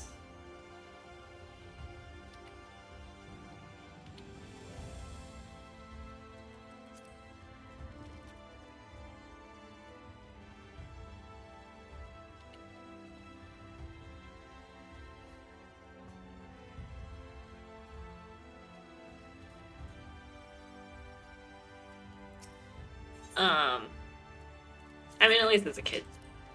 Now I have a lot of female friends. Turns out it's way easier to meet other females, like, at bars and shit, and become friends by being drunk together.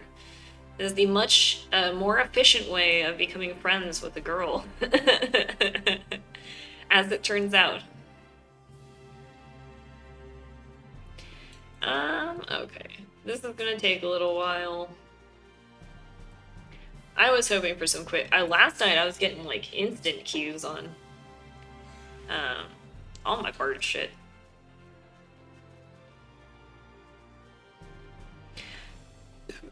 I guess it's Thirsty Thursday. People are out drinking and shit instead of playing Final Fantasy. What's this about? How dare you?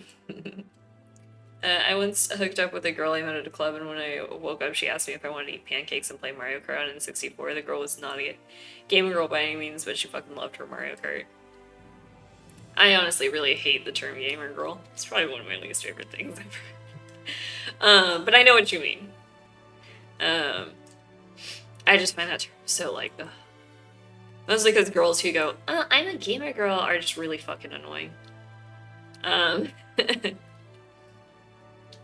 Coming from someone who, by all means, is a fat, stupid nerd, who has definitely played too many really shit video games in her life, to really be saying anything.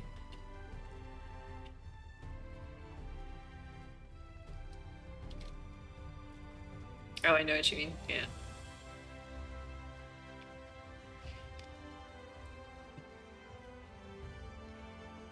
Let's see. We're not doing too bad on bag space. Oops, that's not what I was trying to click on. See, the fact that right now none of these are at 35 maxed out means I'm doing okay on bag space. Gamer girl is like the term used for girls who get into gaming because they can get attention. Yeah. Yeah. Which I also, like, kind of, like, feel bad about, because I don't want to, like, make assumptions on, like, why chicks do things. And if a girl even gets into video games later in her life, or because she has a boyfriend who plays or anything, you know, it doesn't necessarily mean they're doing it for the attention, and they don't get fulfillment out of it. I never want to make assumptions about anyone. It's just, like, that term just puts, like, a certain feeling in your head, and, ugh. It's just not a good one to me. You know, it's like right up there with gamer girl bathwater. Like, that's where my mind starts. You know, that kind of personality is where my mind starts going. It's like, oh, you're doing this as a gimmick, or, you know what I mean? Like, I'm glad that this word gamer is just a gimmick to you.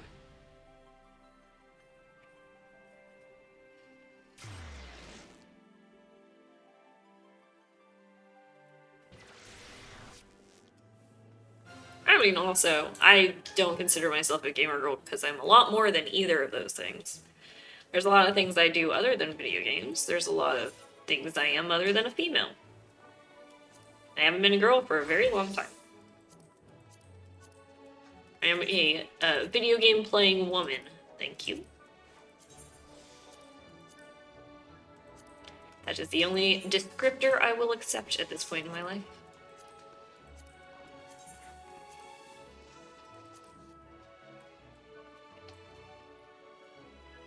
I mean, when I was a kid, I often just hid the fact that I played game.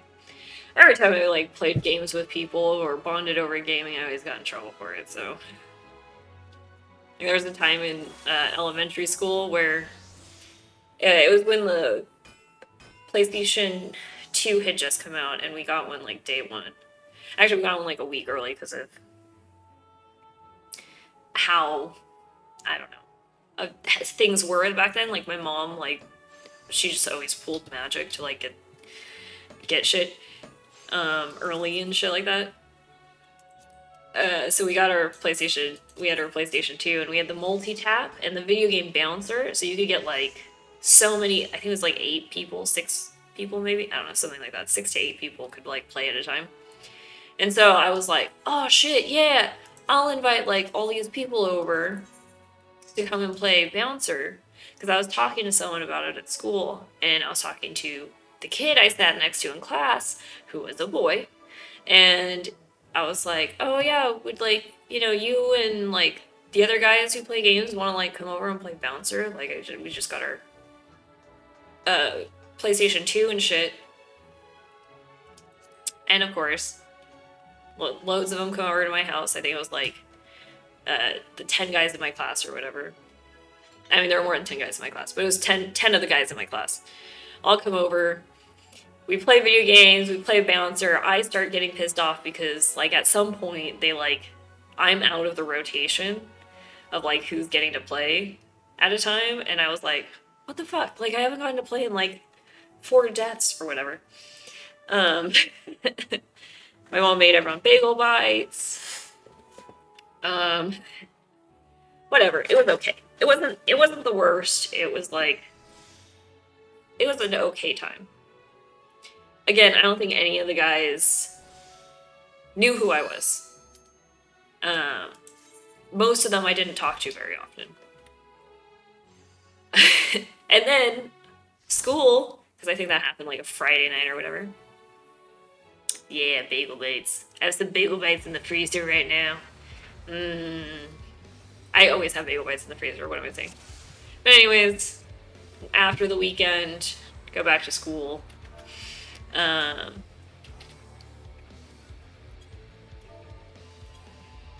And all the girls are just like super pissed at me. And 2 of the girls' boyfriends had come over that day. And so what happened was all the girls in my class decided that I was a hoe for having all the little boys over to play video games. And then they like wouldn't talk to me for forever, and they all like were talking shit about me and calling me a slut and shit. Again, being a girl is very different. And I was like, what the fuck are you guys talking about? I invited them over to play video games, and then I got pissed off because they didn't even let me play anymore. Like, what the hell? Being a girl sucks. I mean, other than boobs, getting to have your own boobs is pretty dope.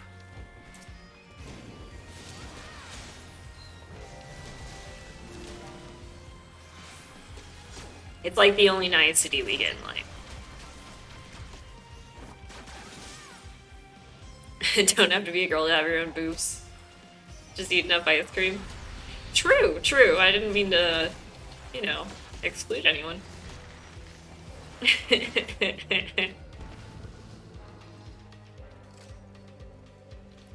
But yeah, you're right. Boobs are great. They are.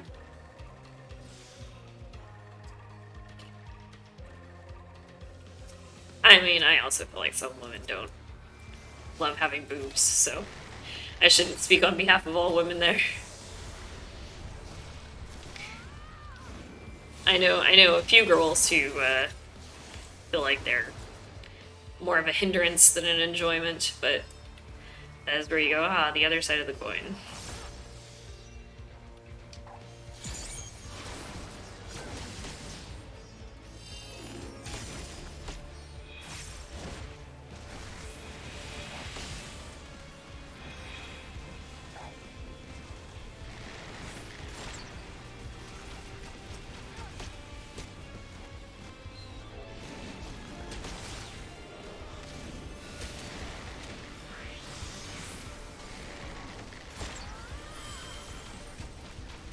But anyway, stuff like that is probably just why, like, as a kid, I just stopped, like... There was another time, too, where, like, there was a boy in class who lived down the street from me, and, like, one time I was just, like, out walking my dog or something like that. I was either walking my dog or biking. I would do those things in the neighborhood occasionally. Anyways, I saw him outside, and I was like, oh, hey, what up? And he's like, oh, not much, just taking a break from playing Tony Hawk. And then I was like, oh, cool, dope.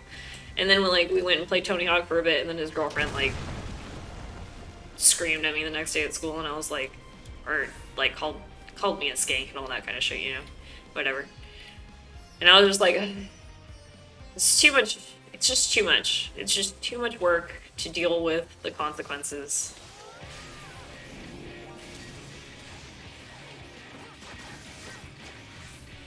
So I just stayed friends with girls, kind of. Mostly just kept to myself growing up.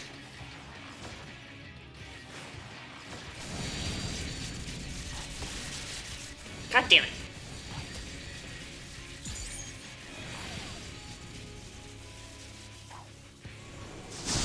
I mean, you say I knew a lot of insecure girls. Girls in elementary school are all insecure. I don't know how to break this to you any other way.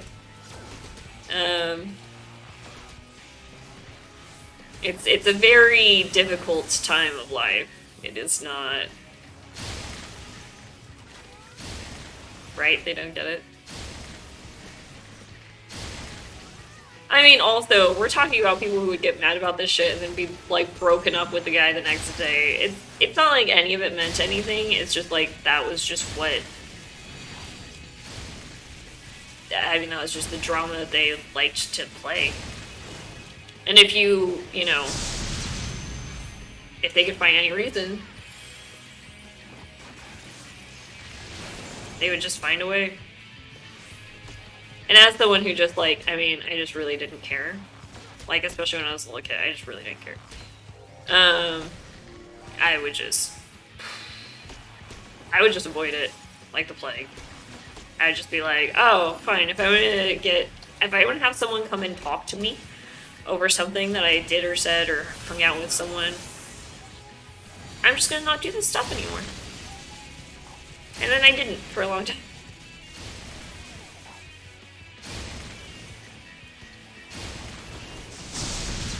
One of my girlfriends in high school broke up with me because I got a haircut without telling her. I mean...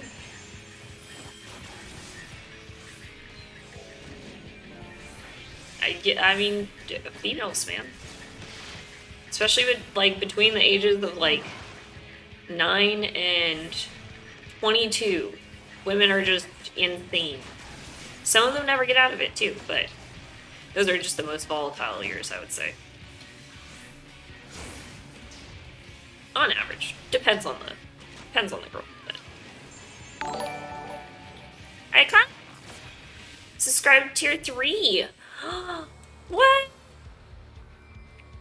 Currently on a 2-month streak.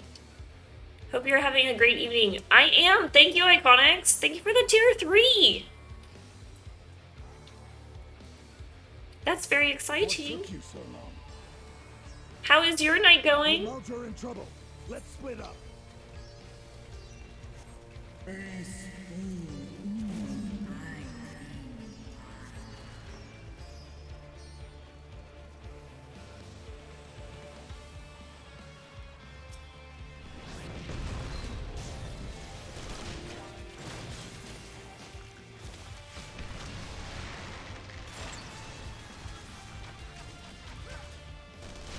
It's going well. I did some more leveling in FF. Nice. Doing some of my bard raids right now. Still trying to get more tomestones for my gear.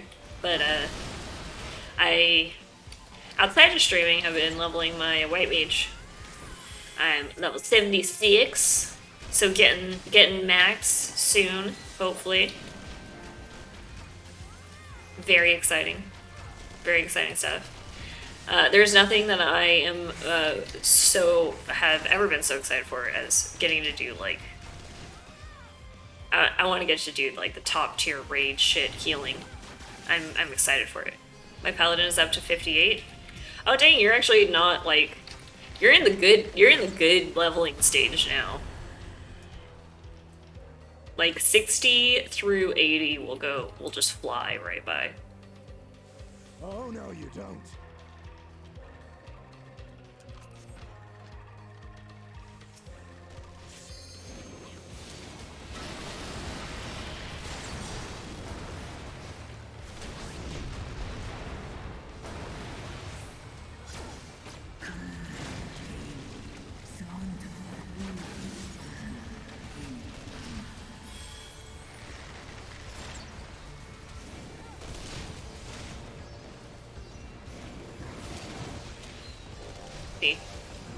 I keep like going to hit my control button and not hitting it down all the way. I've been playing on my other keyboard a lot.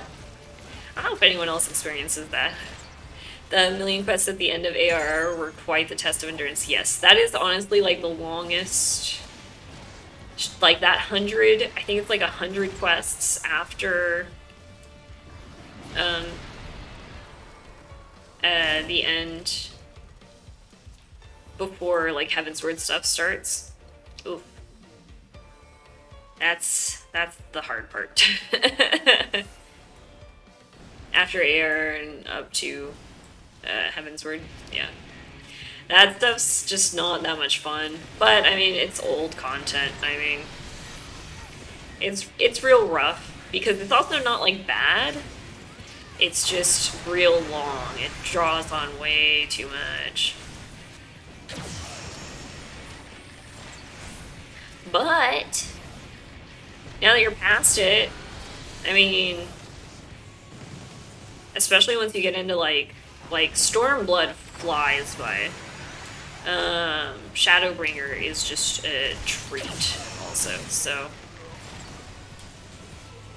once you get into those, it's just the most fun. I liked Heavensward a lot too. The end of Heavensward has a little bit, like the quest at the end of Heavensward can drag a little bit, but it's nothing near as long, so it's not that big of a deal. And the story gets very good. The story in Heavensward is very fun.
Oops. How did I totally, like, not face the right direction on that one? I must be tired. I didn't finish my monster yet, that's why.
I keep forgetting that I switched some of my key bindings too. One day I'll remember when I change things. I need to start doing like those old people like brain stuff. Like brain age stuff. The memory keeping shit.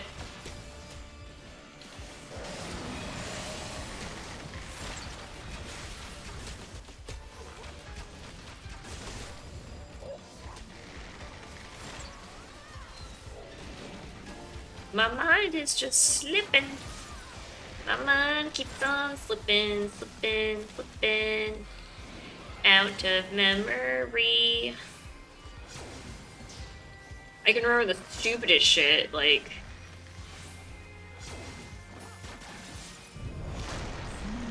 I mean, I remember shit for work constantly, which annoys me.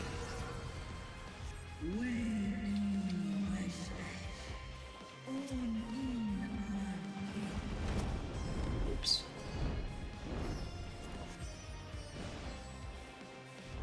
Maybe that'll be my excuse. I just have to remember so much stuff for work. How am I supposed to remember anything else?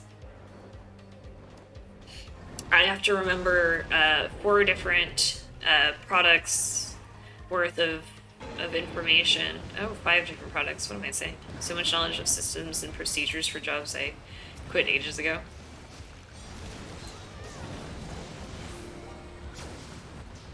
Why is that shit in my brain? That's like, the other day I was like, oh shit. Why do I still remember my employee number from when I worked at Target? Which, mind you, was like, I worked there like 6 years ago? 7? Yeah, 6 years ago. I'm like trying to do math in my head and can't do that. That's awful for a programmer.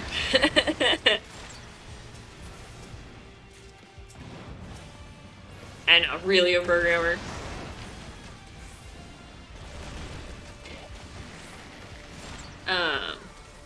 That's okay. I always tell people like, well, programmers technically don't have to know how to do any math. We just have to know how to tell a computer how to do math.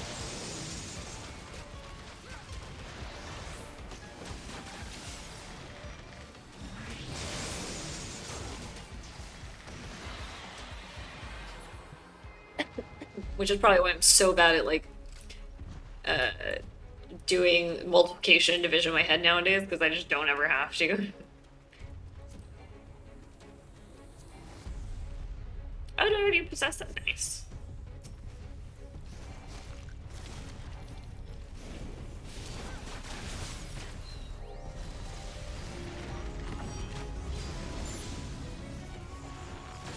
Are a spreadsheet nerd. I honestly don't do spreadsheets, like ever. I find them extremely satisfying though, and I'll do like physical spreadsheets.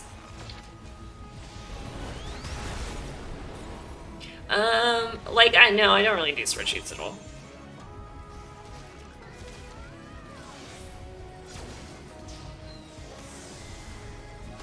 I just like, honestly, I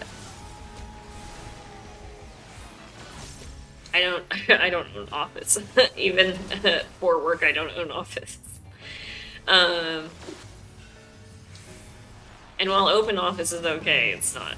Spreadsheets are kind of atrocious. Oh, why did I stand there? Fuck, I forgot what that one did. It's okay, we're fine. Rather that one dropped the fat fucking tower AoE.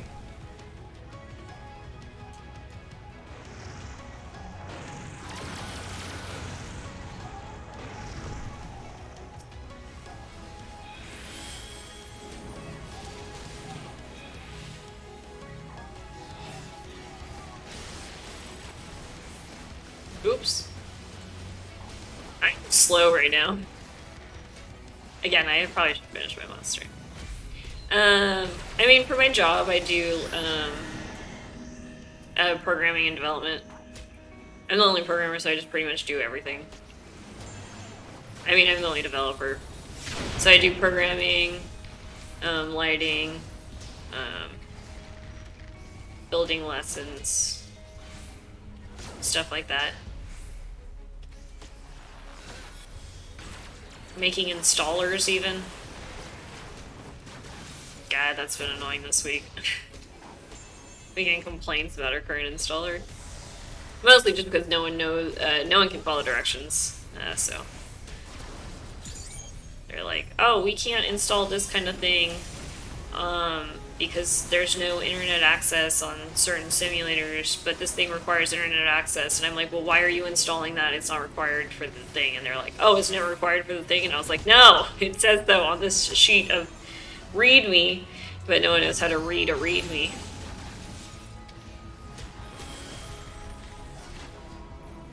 I probably need to make a spreadsheet for that, if I'm honest.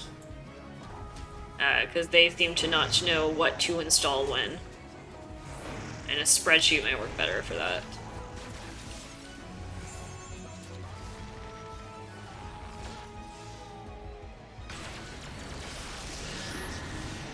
But yeah, basically I just, I do everything that it takes to make a video game, except I just do it all by myself.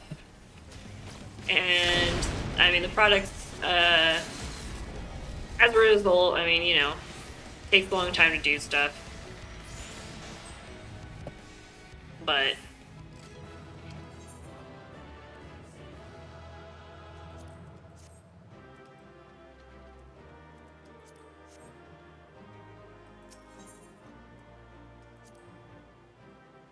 and it's not for like a fun game or anything, it's just for a driving simulator. I think the end user will always be the bane of programmers. I mean, honestly, when I say like installation stuff, it's we also make the simulators in our company.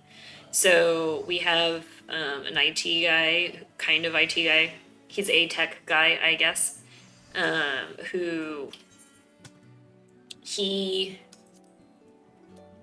makes the Sims. So they're like, it's like a chair inside of a like base thing with monitors hooked up to it.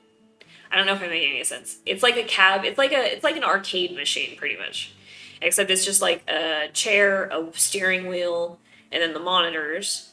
And we like set all that up, and then we ship it out to like driving schools. We've done stuff for UPS, USPS. We've done stuff for jails. I am trying to think of other clients, but anyways, stuff like that.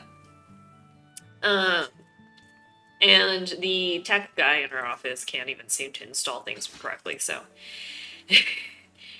the end user though sometimes has annoying feedback. Even within my company, sometimes things get muddled. And that is the fun. And then they all complain and go, Cheyenne, we need an installer that can do this. And I'm like, you guys do realize I signed on to be a like gameplay developer, not I wanted to be a gameplay programmer, not do everything else under the sun. I mean, it's fine. It's all experience, right?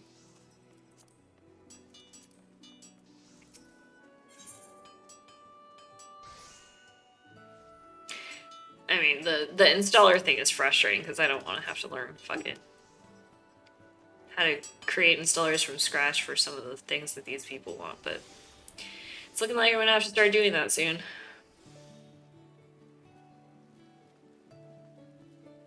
I mean, probably not from scratch, but I gotta look into more intricate stuff, because like what we have going on right now just isn't cutting it for what they want. They always want things super specific, which is fine if this was my only job.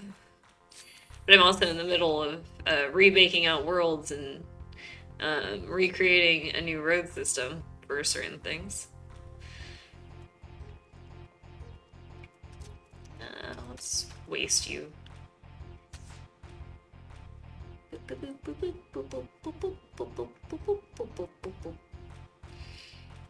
Mm.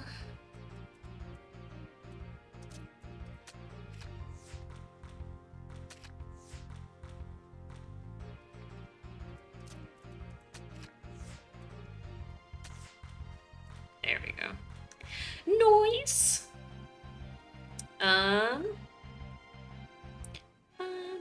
Yeah, he can't. He can't take anything else from me, anyways. So we good. No, what's I still won. Thank goodness. It's like, no, what's this plus bullshit? I forget. I didn't see that plus was on. Honestly, plus is the one rule that always surprises me every time it happens. I always go, wait, what? What's going on? Fuck. Let's just throw you in the middle. Bait.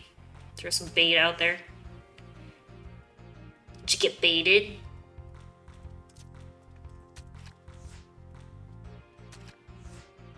Oh, you bitch. Well then.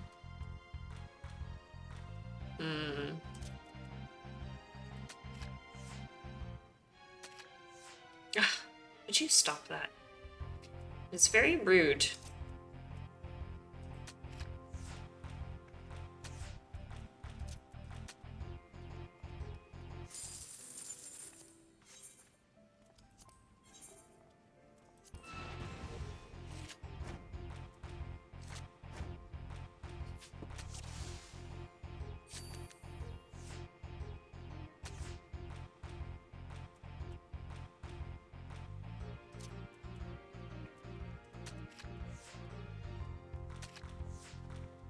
Oh, damn it. He stole... I didn't even realize that that was the one that he stole from me. He stole my Hades. Bitch. No, not this plus bullshit. What the fuck? What the fuck? Ah, I hate your stupid plussing.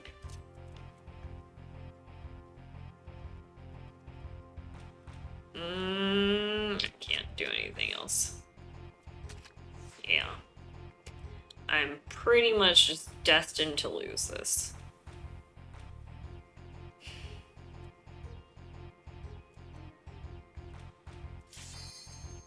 Oh, good, my Q popped. Just get this over with. That was just unlucky. And I didn't protect against plus, so, you know. I don't know, it's kind of my bad, but... That second time I knew that it was a possibility. Oh, and thank you for following me, Tom.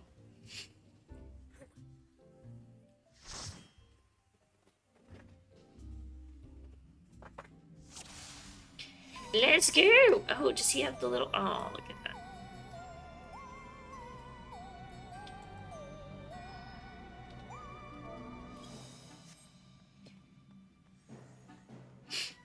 I love this dungeon. This dungeon is awesome.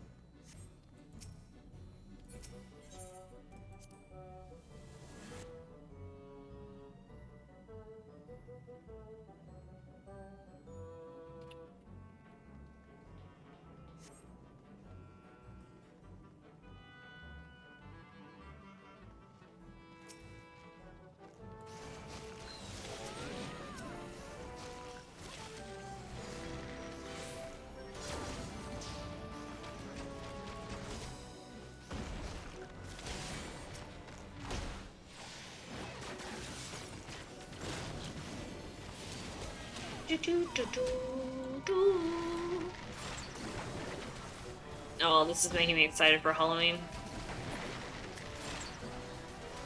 Even though likely, I haven't been planning at all. Like, after last year, I really didn't do anything for Halloween because, you know, like, quarantine.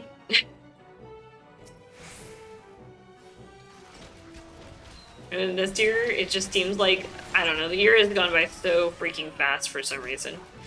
Like, I can't believe it's already September.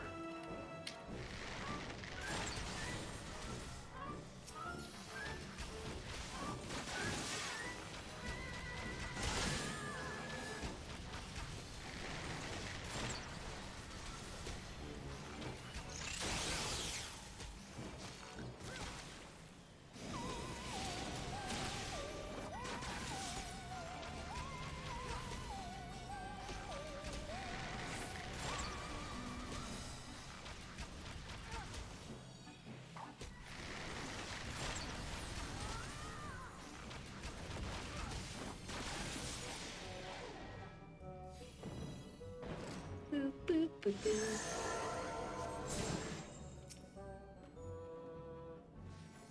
I'm working on something fun for this Halloween.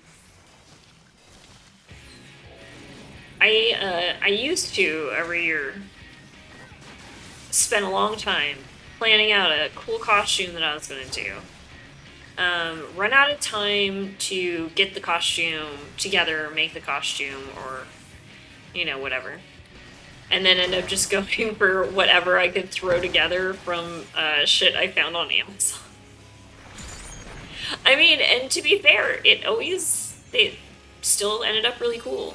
Like, I ended up with a lot of cool costumes, like, so it wasn't a disaster. It was just, I'd always be like, oh, I should do this and be this, and then just, like, lose track before... Oops. Wait, well, be slow, Cheyenne.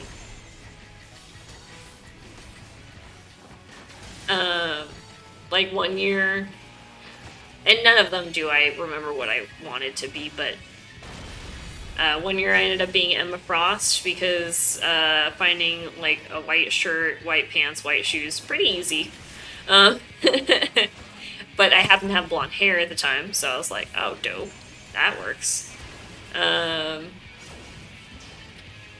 then one year, I forget what I wanted to be, but that didn't, I just never did anything to prep for that. So I was like, oh, I have short orange hair right now. And so I was Misty, which just, I already had a pair of jean shorts. So I just bought a yellow tank top, red suspenders, and a red backpack, and boom, Misty. Oh, I think I even had like a jean jacket. That kind of worked.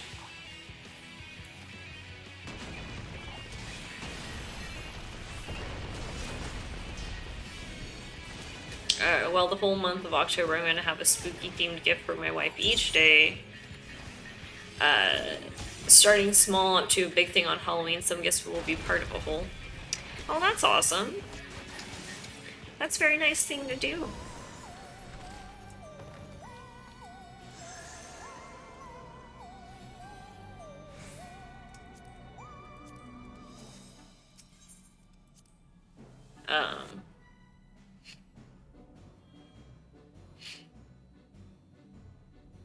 And I have some costumes that I've, like, purchased. She loves Halloween, so it should be fun. Bitches love Halloween! I'm not calling your wife a bitch, by the way. I just meant, like, women. Women love Halloween. Sorry, I feel like that was more aggressive. I love Halloween very much. No, that does sound really cool.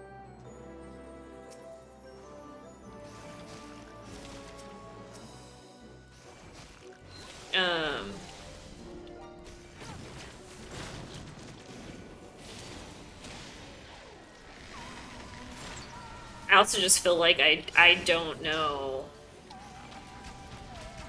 I just don't know, like, what I'm gonna do for Halloween.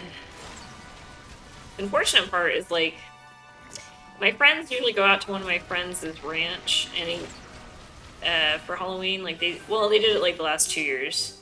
Last year, I was quarantining, so I didn't go.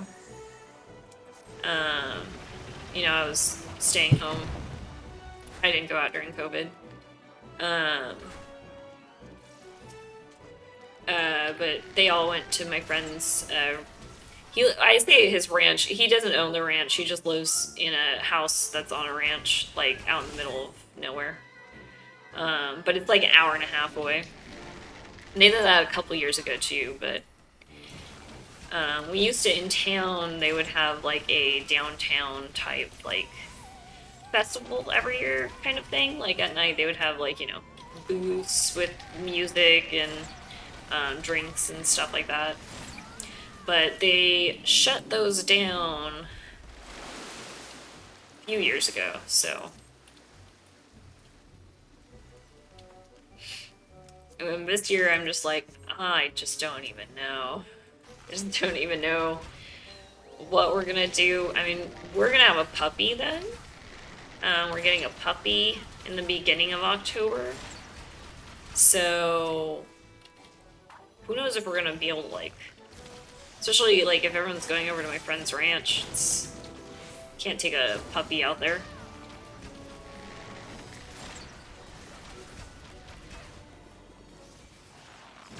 I don't know if I would want to, I guess is what I should say. You can get cute, spooky outfits for your puppy then. Oh yeah, no, definitely. I mean, costume-wise. I just mean, like, you know, what we're gonna go do. I don't know if we're gonna really go do anything for Halloween again. Which just makes me sad. Halloween is, like I miss the downtown stuff that they used to do, because it was just, like, awesome to get to go and see everyone dressed up. And they had a costume contest and all that. I just like going and seeing, like... I like seeing all the people dressed up for Halloween. It's fun.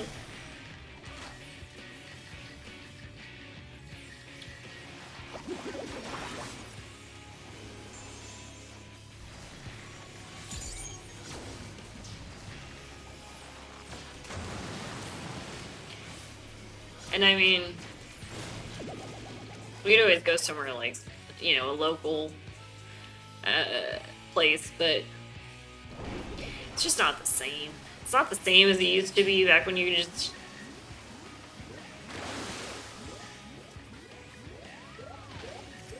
go pay, like, way too much for a bunch of drinks, get wasted in the middle of the street.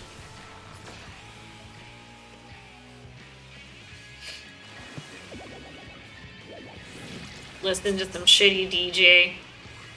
I don't live in, like, a very big town. Or, I mean, like, it's big, but it's not, like, so...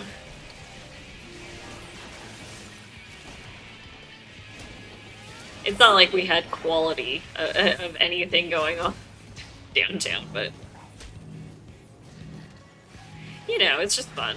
It's fun to go and feel like, you know, you're being a part of something for an event.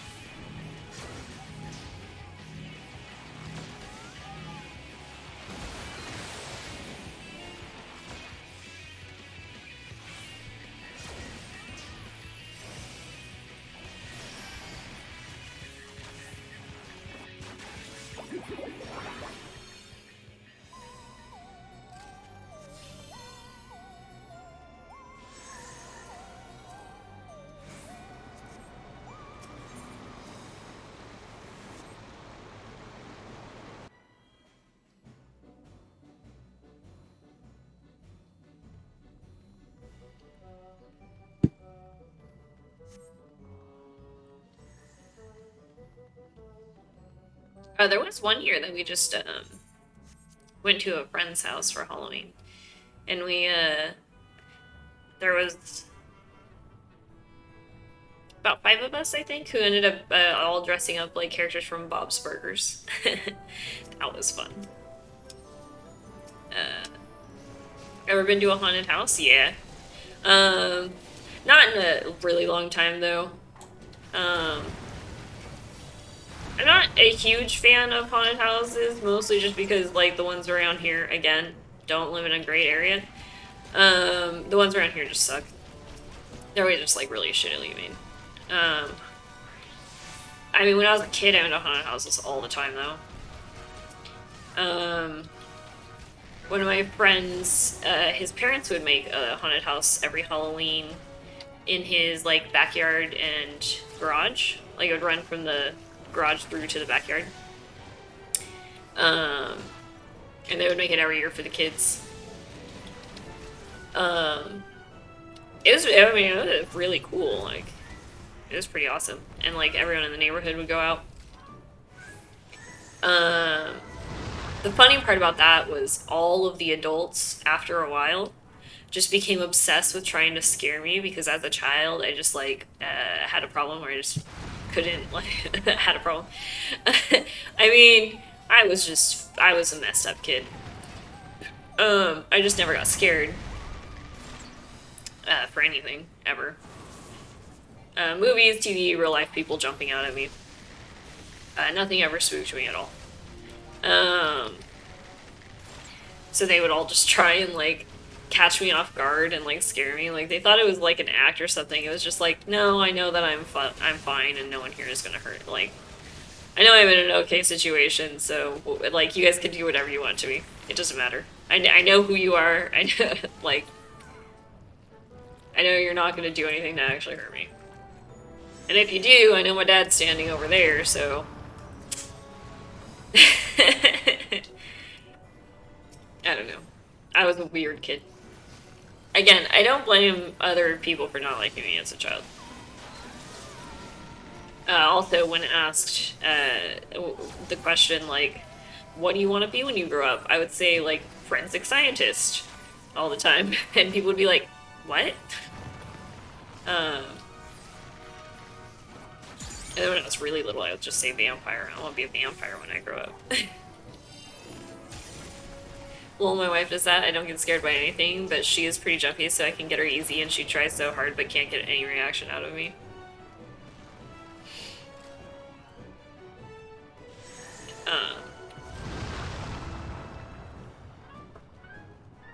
I mean, I still don't really get scared. I get more, like, into things nowadays, though. Like, I enjoy horror a lot. Jump scary stuff, I don't really find that much enjoyment out of. But, like, I like horror stuff, and I like stuff that's, like, thought-provoking. Like, now the stuff that scares me is, like, existential dread kind of stuff, but... or losing your mind, or... I mean, even when I was a kid, that was stuff that really would get me. Anything where it was like the you know, person would go insane or be insane, or like not know that their brain dementia is like one of the scariest things in the world to me. Earlier she jumped because I commented on a movie we were watching because she thought I was asleep. That's pretty funny.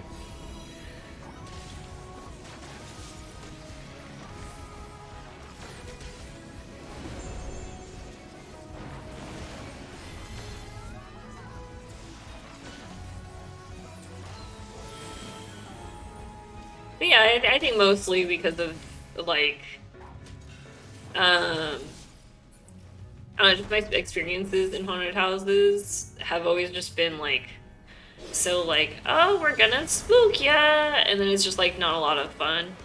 And, like, as a teenager, one of my friends, her family ran haunted houses around here.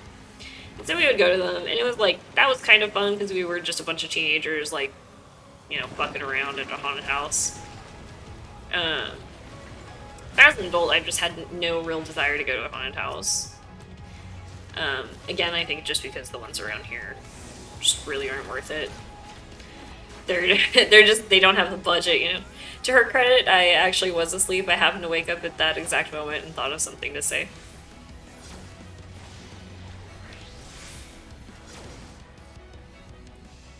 It was pretty funny.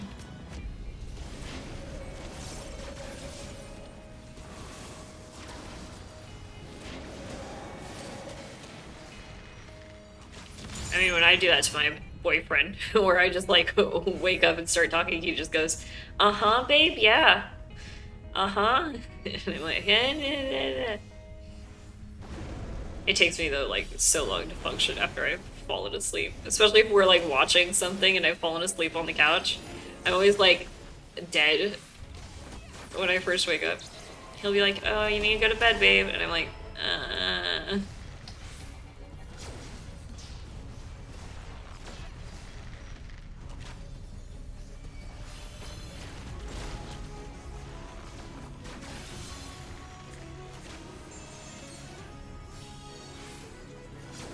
Yeah, that's her for sure.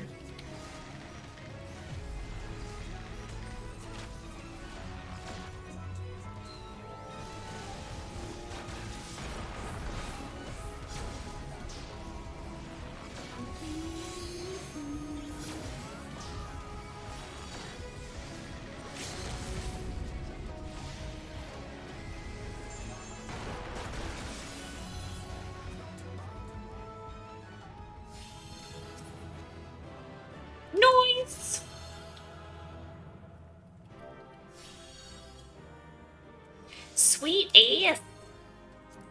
Siegfried. I just liked his name, that's why I gave it to him. Yeah, it used to be tough believing queen that used to smell like a baka TikTok, and it wakes her right up. I don't know what that is, but I can kind of get what that means.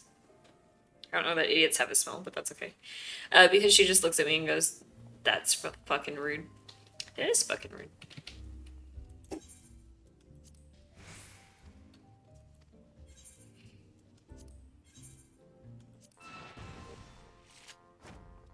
But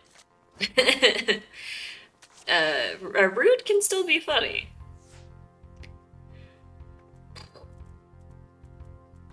Let's just throw this one out there. Just get really close to her face and stuff and say you kind of smell like a baka.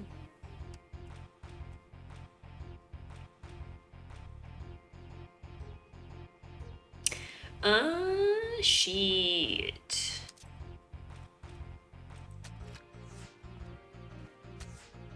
Oh, I thought he was gonna take that one for sure. Let's pitch you there. Shit. I was really hoping he wouldn't do that like that.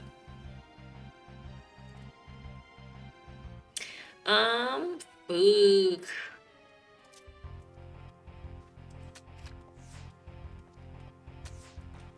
Oh, sweet. Sweet. It worked out in my favor. Okay, cool. I was concerned about how he was gonna play that. I don't want him to plus some shit on me. Okay. Where are we at? 305. Well, you know what we're gonna do right now? Should we do this one? Should probably do this. Need to clear out my... Gosh, I mean... Whew. Endgame journal log is like the worst. You're like, oh, which of these things should I, like, just go ahead and take care of out of here? We should probably finish this quest line. Is there anything else in here? Not really.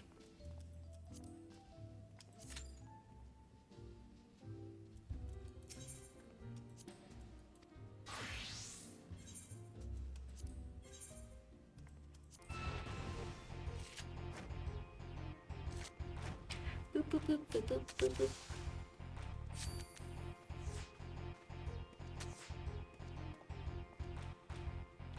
Shit, he took my Hades again. Motherfucker.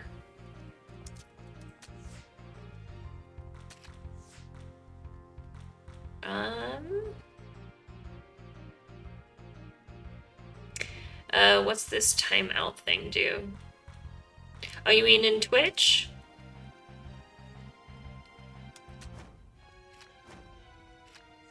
I'm not gonna lie, I have no idea. I'm not really good with knowing what Twitch stuff was. That's one of the recommendeds that they had on their list. I think it's supposed to let you... Oh, I should have used this one down there and that one there. It means that you can, like, turn in your channel points, and then if you time out someone, then they can't, like, talk and chat for a while. I think that's what that one means. I just went for the, like, recommended stuff. A lot of the recommended stuff that they had on there. Because I don't know a lot of, like, Twitch stuff. Like, I watch Twitch occasionally. Like, when I work, I, like, put Twitch on in the background. But I don't really, like, participate in a lot of Twitch stuff. So I don't really know, like, channel points and all that stuff was very new to me when I unlocked that. So I'm just kind of experimenting. Also likely, you know, change those up occasionally.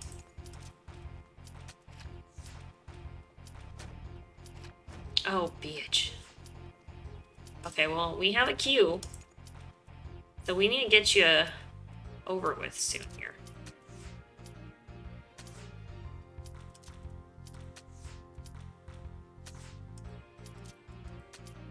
Okay.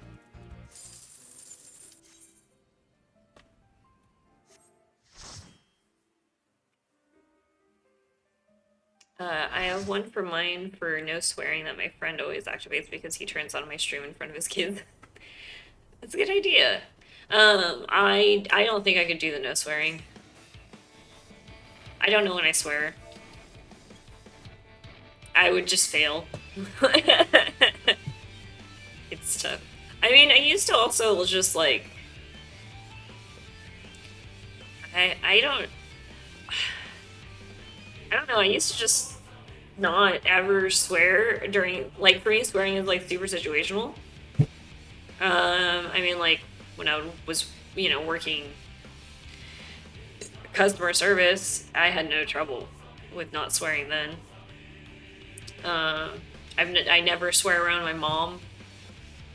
Like, stuff like that is, like, weirdly easy. Oh, look at this little pumpkin!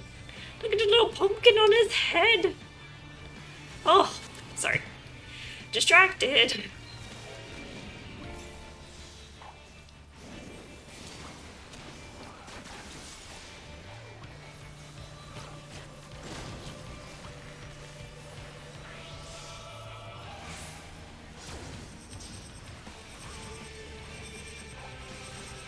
Ooh.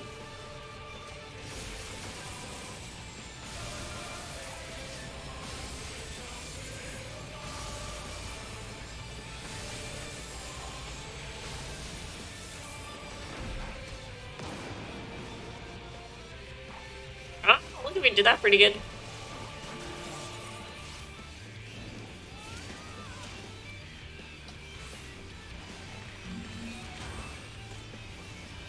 Well, I'm in the Navy now, so swearing just happens naturally. Yeah, military is definitely, like, swear zone. Oh.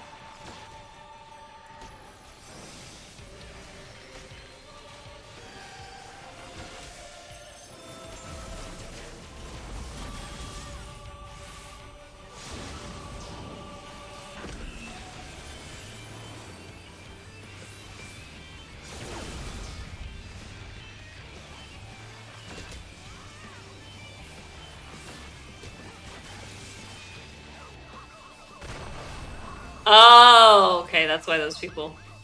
Yep. Iconics redeemed timeout for 500. Sorry, I didn't even finish reading the thing. Sorry, there's a lot of AoEs happening. I don't even think about shit, it's just so fucking stupid.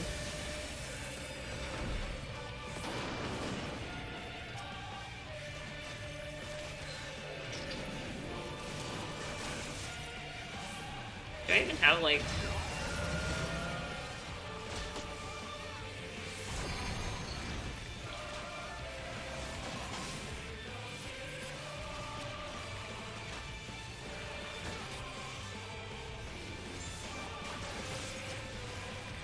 Timeout, oh lol, it's fake. When I go home and around little ones, I really have to catch myself. I understand that one.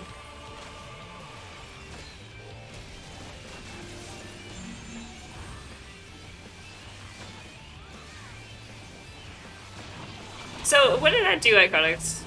Did that, like... She'll need a mod to issue timeouts on people if you activate it.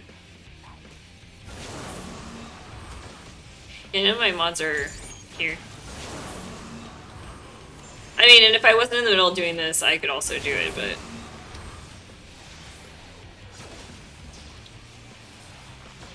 I mean, I could definitely time someone out if you would like, Iconics.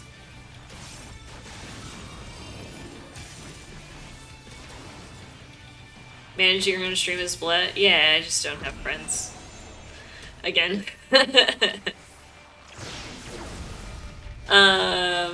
Yeah, all my mods just are not usually on. Those nights.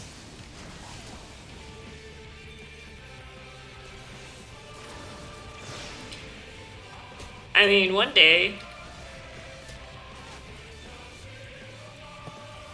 See, that's what mods are for. It's just I don't have mods. I mean, I have mods. It's just they're not here right now. Oh fuck, I missed that one.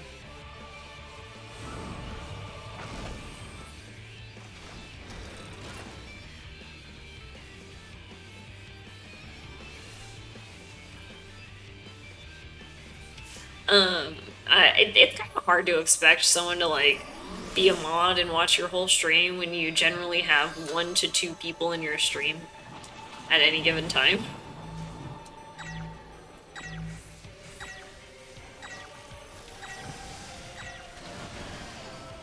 Oh, I'm dead again. Just nothing could be done. I even tried to heal myself and everything.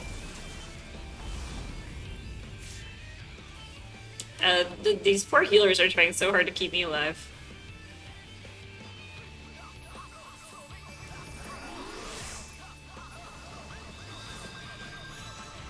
Yeah, my mods are my best friend and my wife. They don't really have much to mod, but they're generally the people watching the stream anyway. Yeah,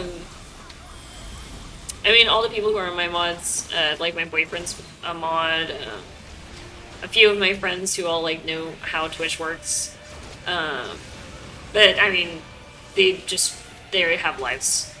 They're just, I don't expect them to watch this all the time, you know what I mean? It's fine. It's not a big deal. I mean, I can time out someone. Iconics, if you want me to, I can time out someone. Once we get to a point where I'm not getting pelted with Orbeez. Okay.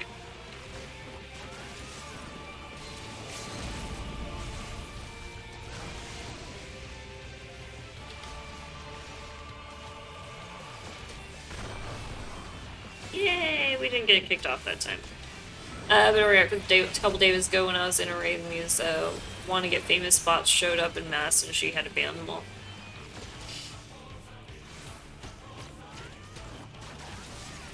That shit can be annoying.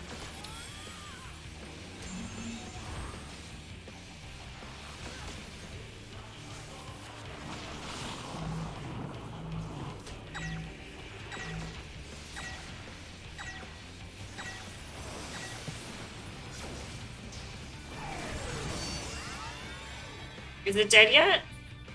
Has like no health.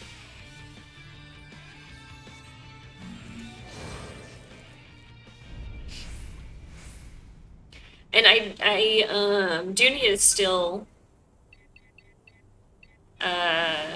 set up stuff. Like I said, with the channel points thing, I just went for what was recommended.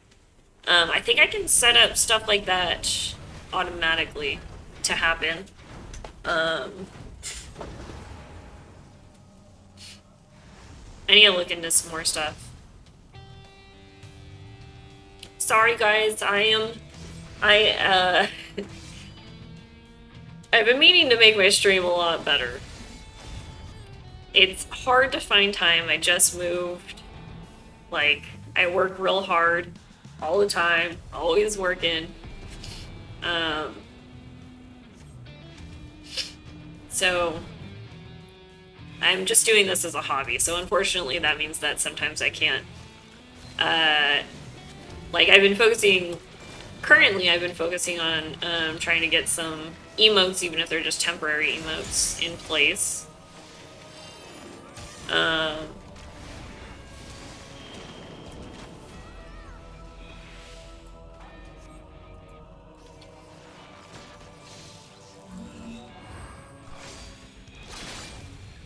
Oh, I was not far enough forward at all. Yeet. Don't stress over it. It's fine how it is. Stream doesn't have to be perfect. This works. Thanks, you guys. Thanks, you guys, for being so understanding. It's just that, like, I have a lot of ideas for stuff. Stuff I want to do and whatnot. But definitely moving was the part where it was like, oh my gosh. Like, I didn't, like, take time off work for moving, so that was probably a huge mistake, but...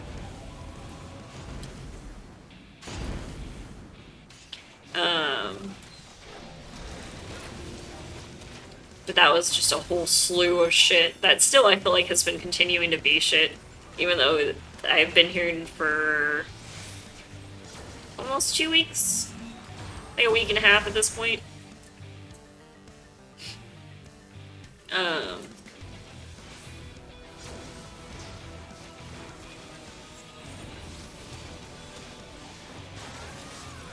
But if I may recommend getting the sound alerts extension so people can spend bits to play sounds on your stream. I do have the sound alerts extension, I just haven't gone and picked out everything.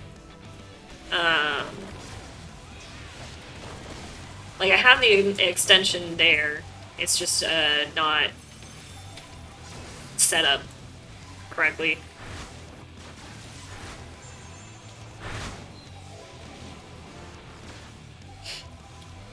Like it's definitely not active right now, but you know what I mean? Like, I saw it, I put it up, looked at it, and went, oh fuck, this is a whole slew of shit I need to do. And then was like, okay, well, we're gonna put this on the list.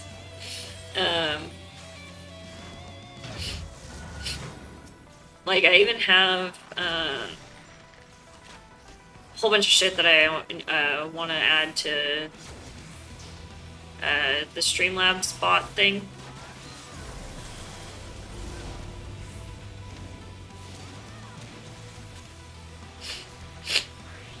Like, there's commands and shit that I would like.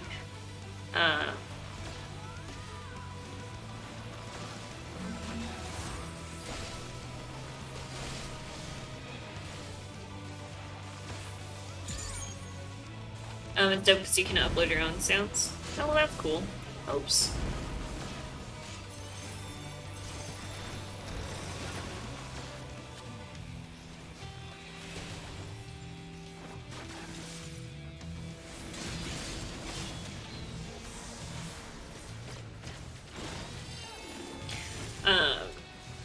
BRB.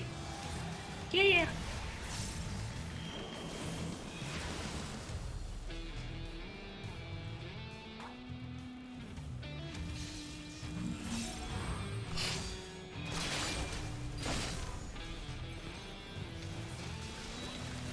We didn't die that time. This is what I like to call an improvement. Oh. Come on, why didn't I run? My mouse like farted out on me right there.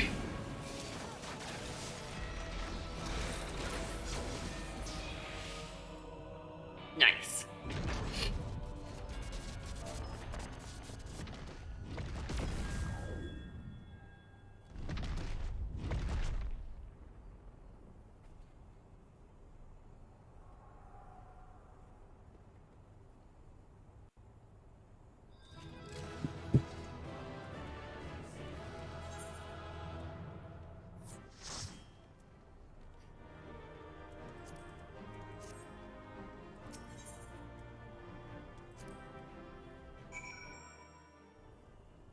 Here, we got like half an hour left. I don't want to get just cutscene. I don't want to just last half hour at cutscene.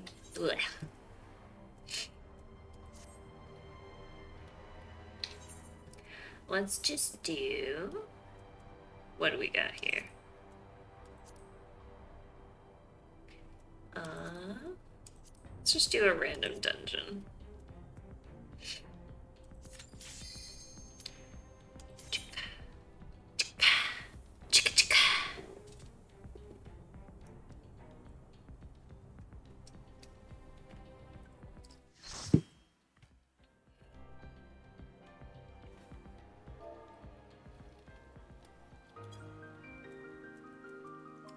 Now let's switch up brain to healing.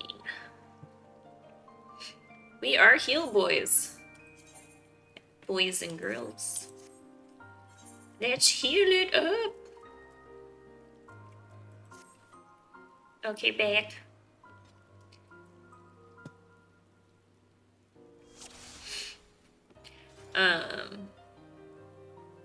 Yeah, sound alerts seem nice. One of my friends has like shout out commands set up, and I want to figure out how to do that so you can just shout out people. Like hers plays a clip from their channel, which is kind of neat. Oops, what am I doing? Oh yes, hydrate. Always hydrate. Yeah, that one's good too.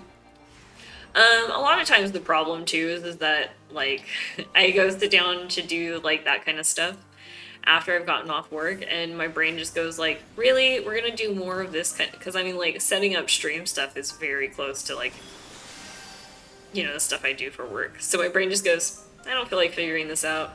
You're just gonna get bored and not pay attention to anything you're doing right now. And then my brain is like, eh. Which just makes it very difficult to concentrate, you know. But I'm slowly getting through some stuff. Like, at least I have, what is Streamlabs, like, chatbot called? I guess it's just chatbot or something. Anyways, I have that set up, technically. There's a few commands that it can use. And I looked at the channel point stuff. I probably need to go back and actually, like, set up the channel point stuff, though.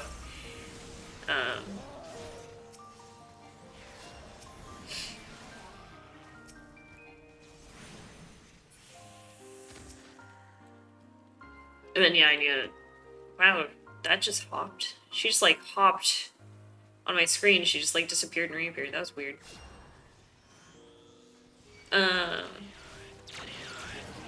and I want to get the sound alert stuff going, and I want emotes. Which, I know I could, like, get someone to make. My friend even recommended the person who did his. But I kind of just want to make dummy ones for right now. I mean, I feel like I don't really know, like, I don't really know what emotes I super want, I guess. So I just want to make some dummy ones for right now. Then when I have a better idea of, like, I don't know. I feel like if people usually have, like, a stream identity of some kind or something, like, I don't know if I want to just have emotes of me, or if I want them to be styled a certain way, or yeah, a whole thing. Exactly. Like I want to figure out like what I want things to look like, and stuff like that. Which, I mean, you know, again, I've been doing this as a hobby, so I don't like super focus on like making this. I mean, I do everything I can to make this not feel like a job. Because I just want to do it for fun. I don't want to play games and chat with people. Try and be more sociable. Try and be more sociable while gaming.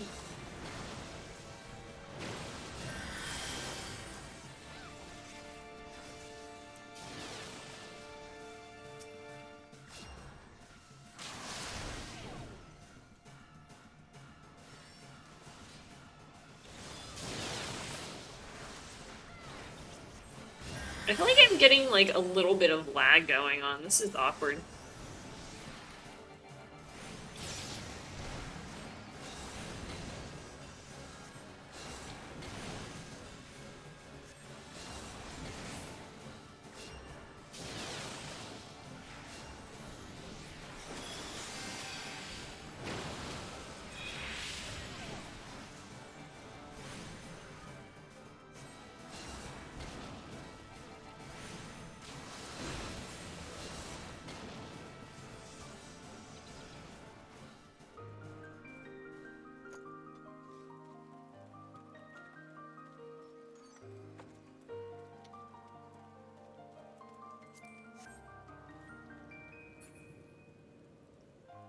I also want to redraw my little border.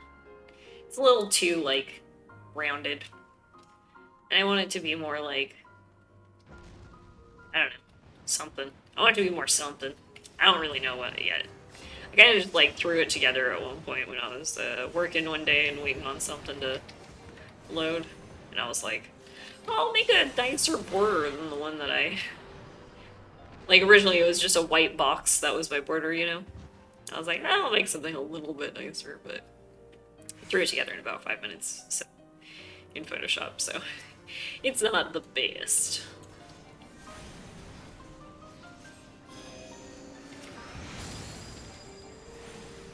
I want to get like colors, fonts more picked out.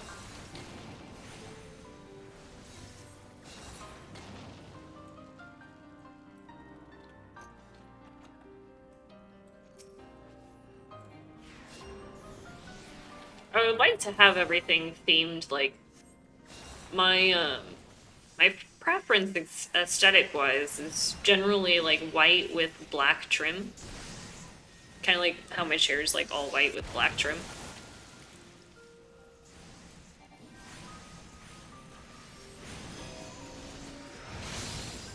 Bring him into the light! No? Okay. There you go. Bring him over. Okay. Well, you don't have to.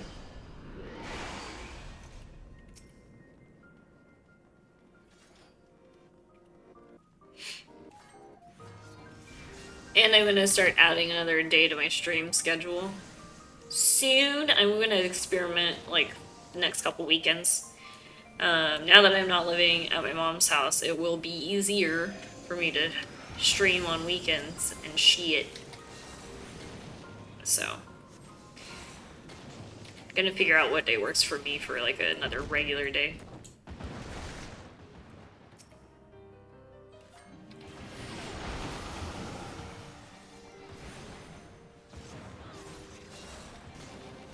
Yeah, having a schedule definitely helps. Honestly, it helps me more, most of all. Because, like, if I have... I should make one, but my RL schedule is just too chaotic. For me, it's just, like, when I decided... Because, like, currently my schedule is just Tuesday and Thursday night after work. Unless, of course, work gets in the way, which it does all the time. Like, I mean, I had to cancel stream this last Tuesday because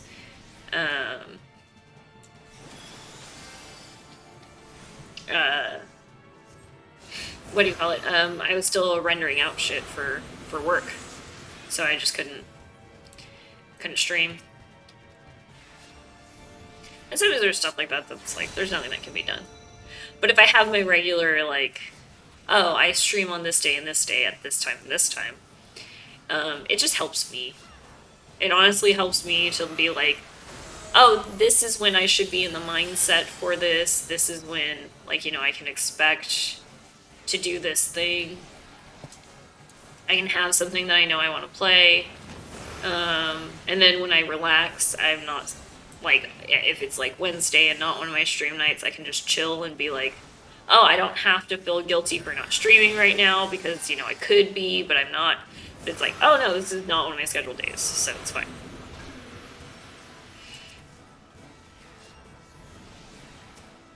It's definitely like what helps me personally a lot. Especially stress-wise. I'm just too stressed of a person, I feel like.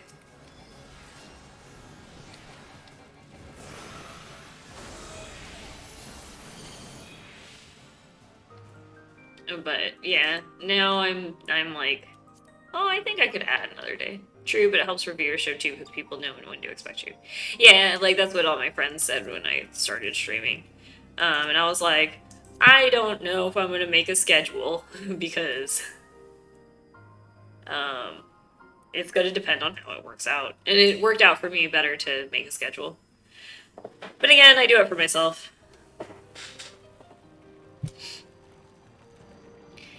I honestly don't have viewership, so it's not that big of a deal to me.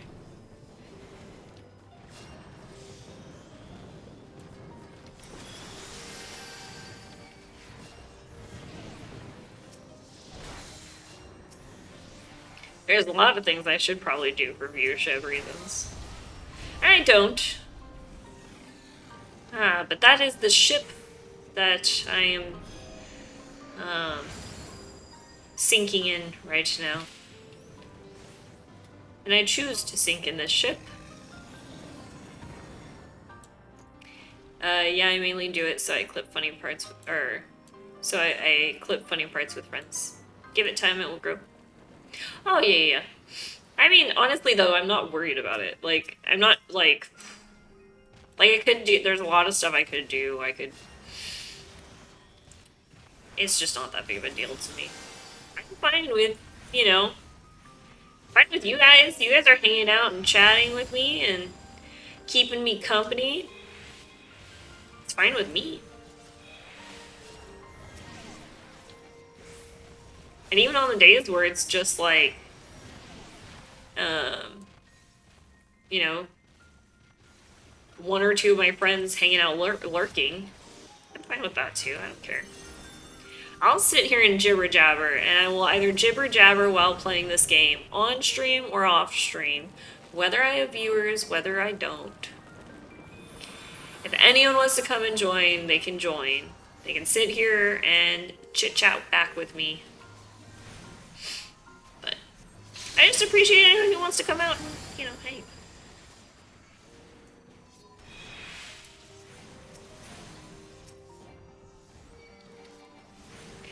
I mean, it did just happen that, like, having a schedule is much less stressful for me. I'm kind of that person, though, in general. Like,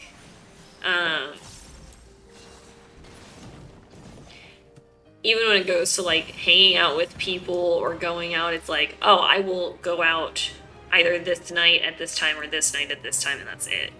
Like, oh, I won't go out on...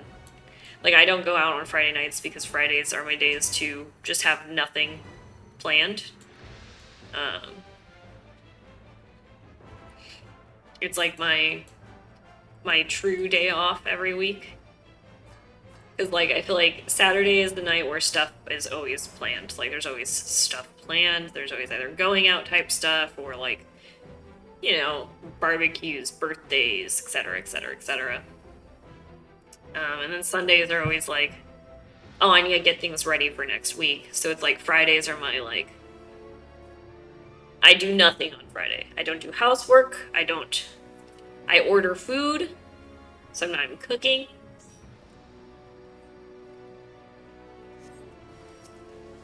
Oh, ouch. Ouch in my face. I'm over here, like, just talking, jabbering away. So then it's funny, because then my friends will be like, oh, it's Friday night, you know, why don't we go out, blah, blah, blah. And I'm like, you guys, it's Friday night, you know I don't go out on Friday nights. And they're like, ugh. I'm like, what? This is how I have less stress in my life. This is how I manage my stress. Everyone manages their stress differently. It's just for me, this is like what kind of works the best for me. And maybe that also has a large part to do with the fact that, like, what stresses me out is having to, like, have shit to do, having to make plans and have plans, go places, even no matter what the thing is, the entire prelude to having anything that I have to do stresses me out. Whether it's like I need to go to the store and buy something, or it's, you know, I need to go hang out with friends on this day, or someone's having a barbecue, or it all just feels like, okay, that means that at this day, at this time, I need to have this and this done by this time, and then have this. Even before streaming tonight, it's like, and it's a lot, it's not like too much stress beforehand, but it's like I do things where I set up myself, so I go like, okay, so at 6 o'clock I need to have dinner, and then 7 o'clock I need to close up, you know, work for the week, and have that uploaded by 7:30, and then I'll be ready to go for my stream at 8. It's like I like over plan shit. I get like hypertension on planning shit.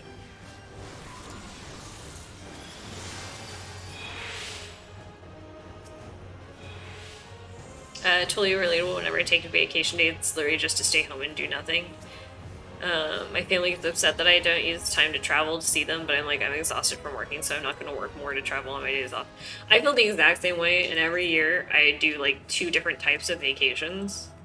I'll have the one vacation, which is like go to Tahoe with people and, you know, hang out, or, you know, go to casinos, or, you know, go to like LA or something. And then I'll have, on the flip side, and this one's more important to me every year, then I'll have the stay at home vacation where I'll take a week off, sometimes longer, where I just am like, no plans. I won't tell my friends either. I'll absolutely not tell my friends that I have a week off of work, because they'll be like, oh, we should go get lunch, we should go get this, we should go like, and I'm like, no, guys, that's not the kind of vacation. They're like, well, you don't have to like make plans, but like I'm off Tuesday nights, so we could, you know, just go to a bar or something. I'm like, that's plans. That means I'm gonna have to make sure I'm showered. That means that I'm gonna have to like eat before I go out. I think some people just like view it differently. Like to them, like that's just not a big deal. But for me in my head, I'm like, no, that's still stuff I have to think about. Anyways, I'm going to have to wrap up. It has been a nice stream. Thanks both of you for hanging out with me, or all 3 of you, I guess I should say. I shouldn't leave out my lurker out there. You have a good night too, Iconics. Always nice to have you around. And thanks again for the subscription. Very nice. We are going to find someone to raid. So if you guys want to stick around, we will be raiding somebody. Have a good night. Thanks for streaming. Of course. Tuesdays and Thursday nights. I might stream tomorrow. Either tomorrow or Saturday, I'm not sure.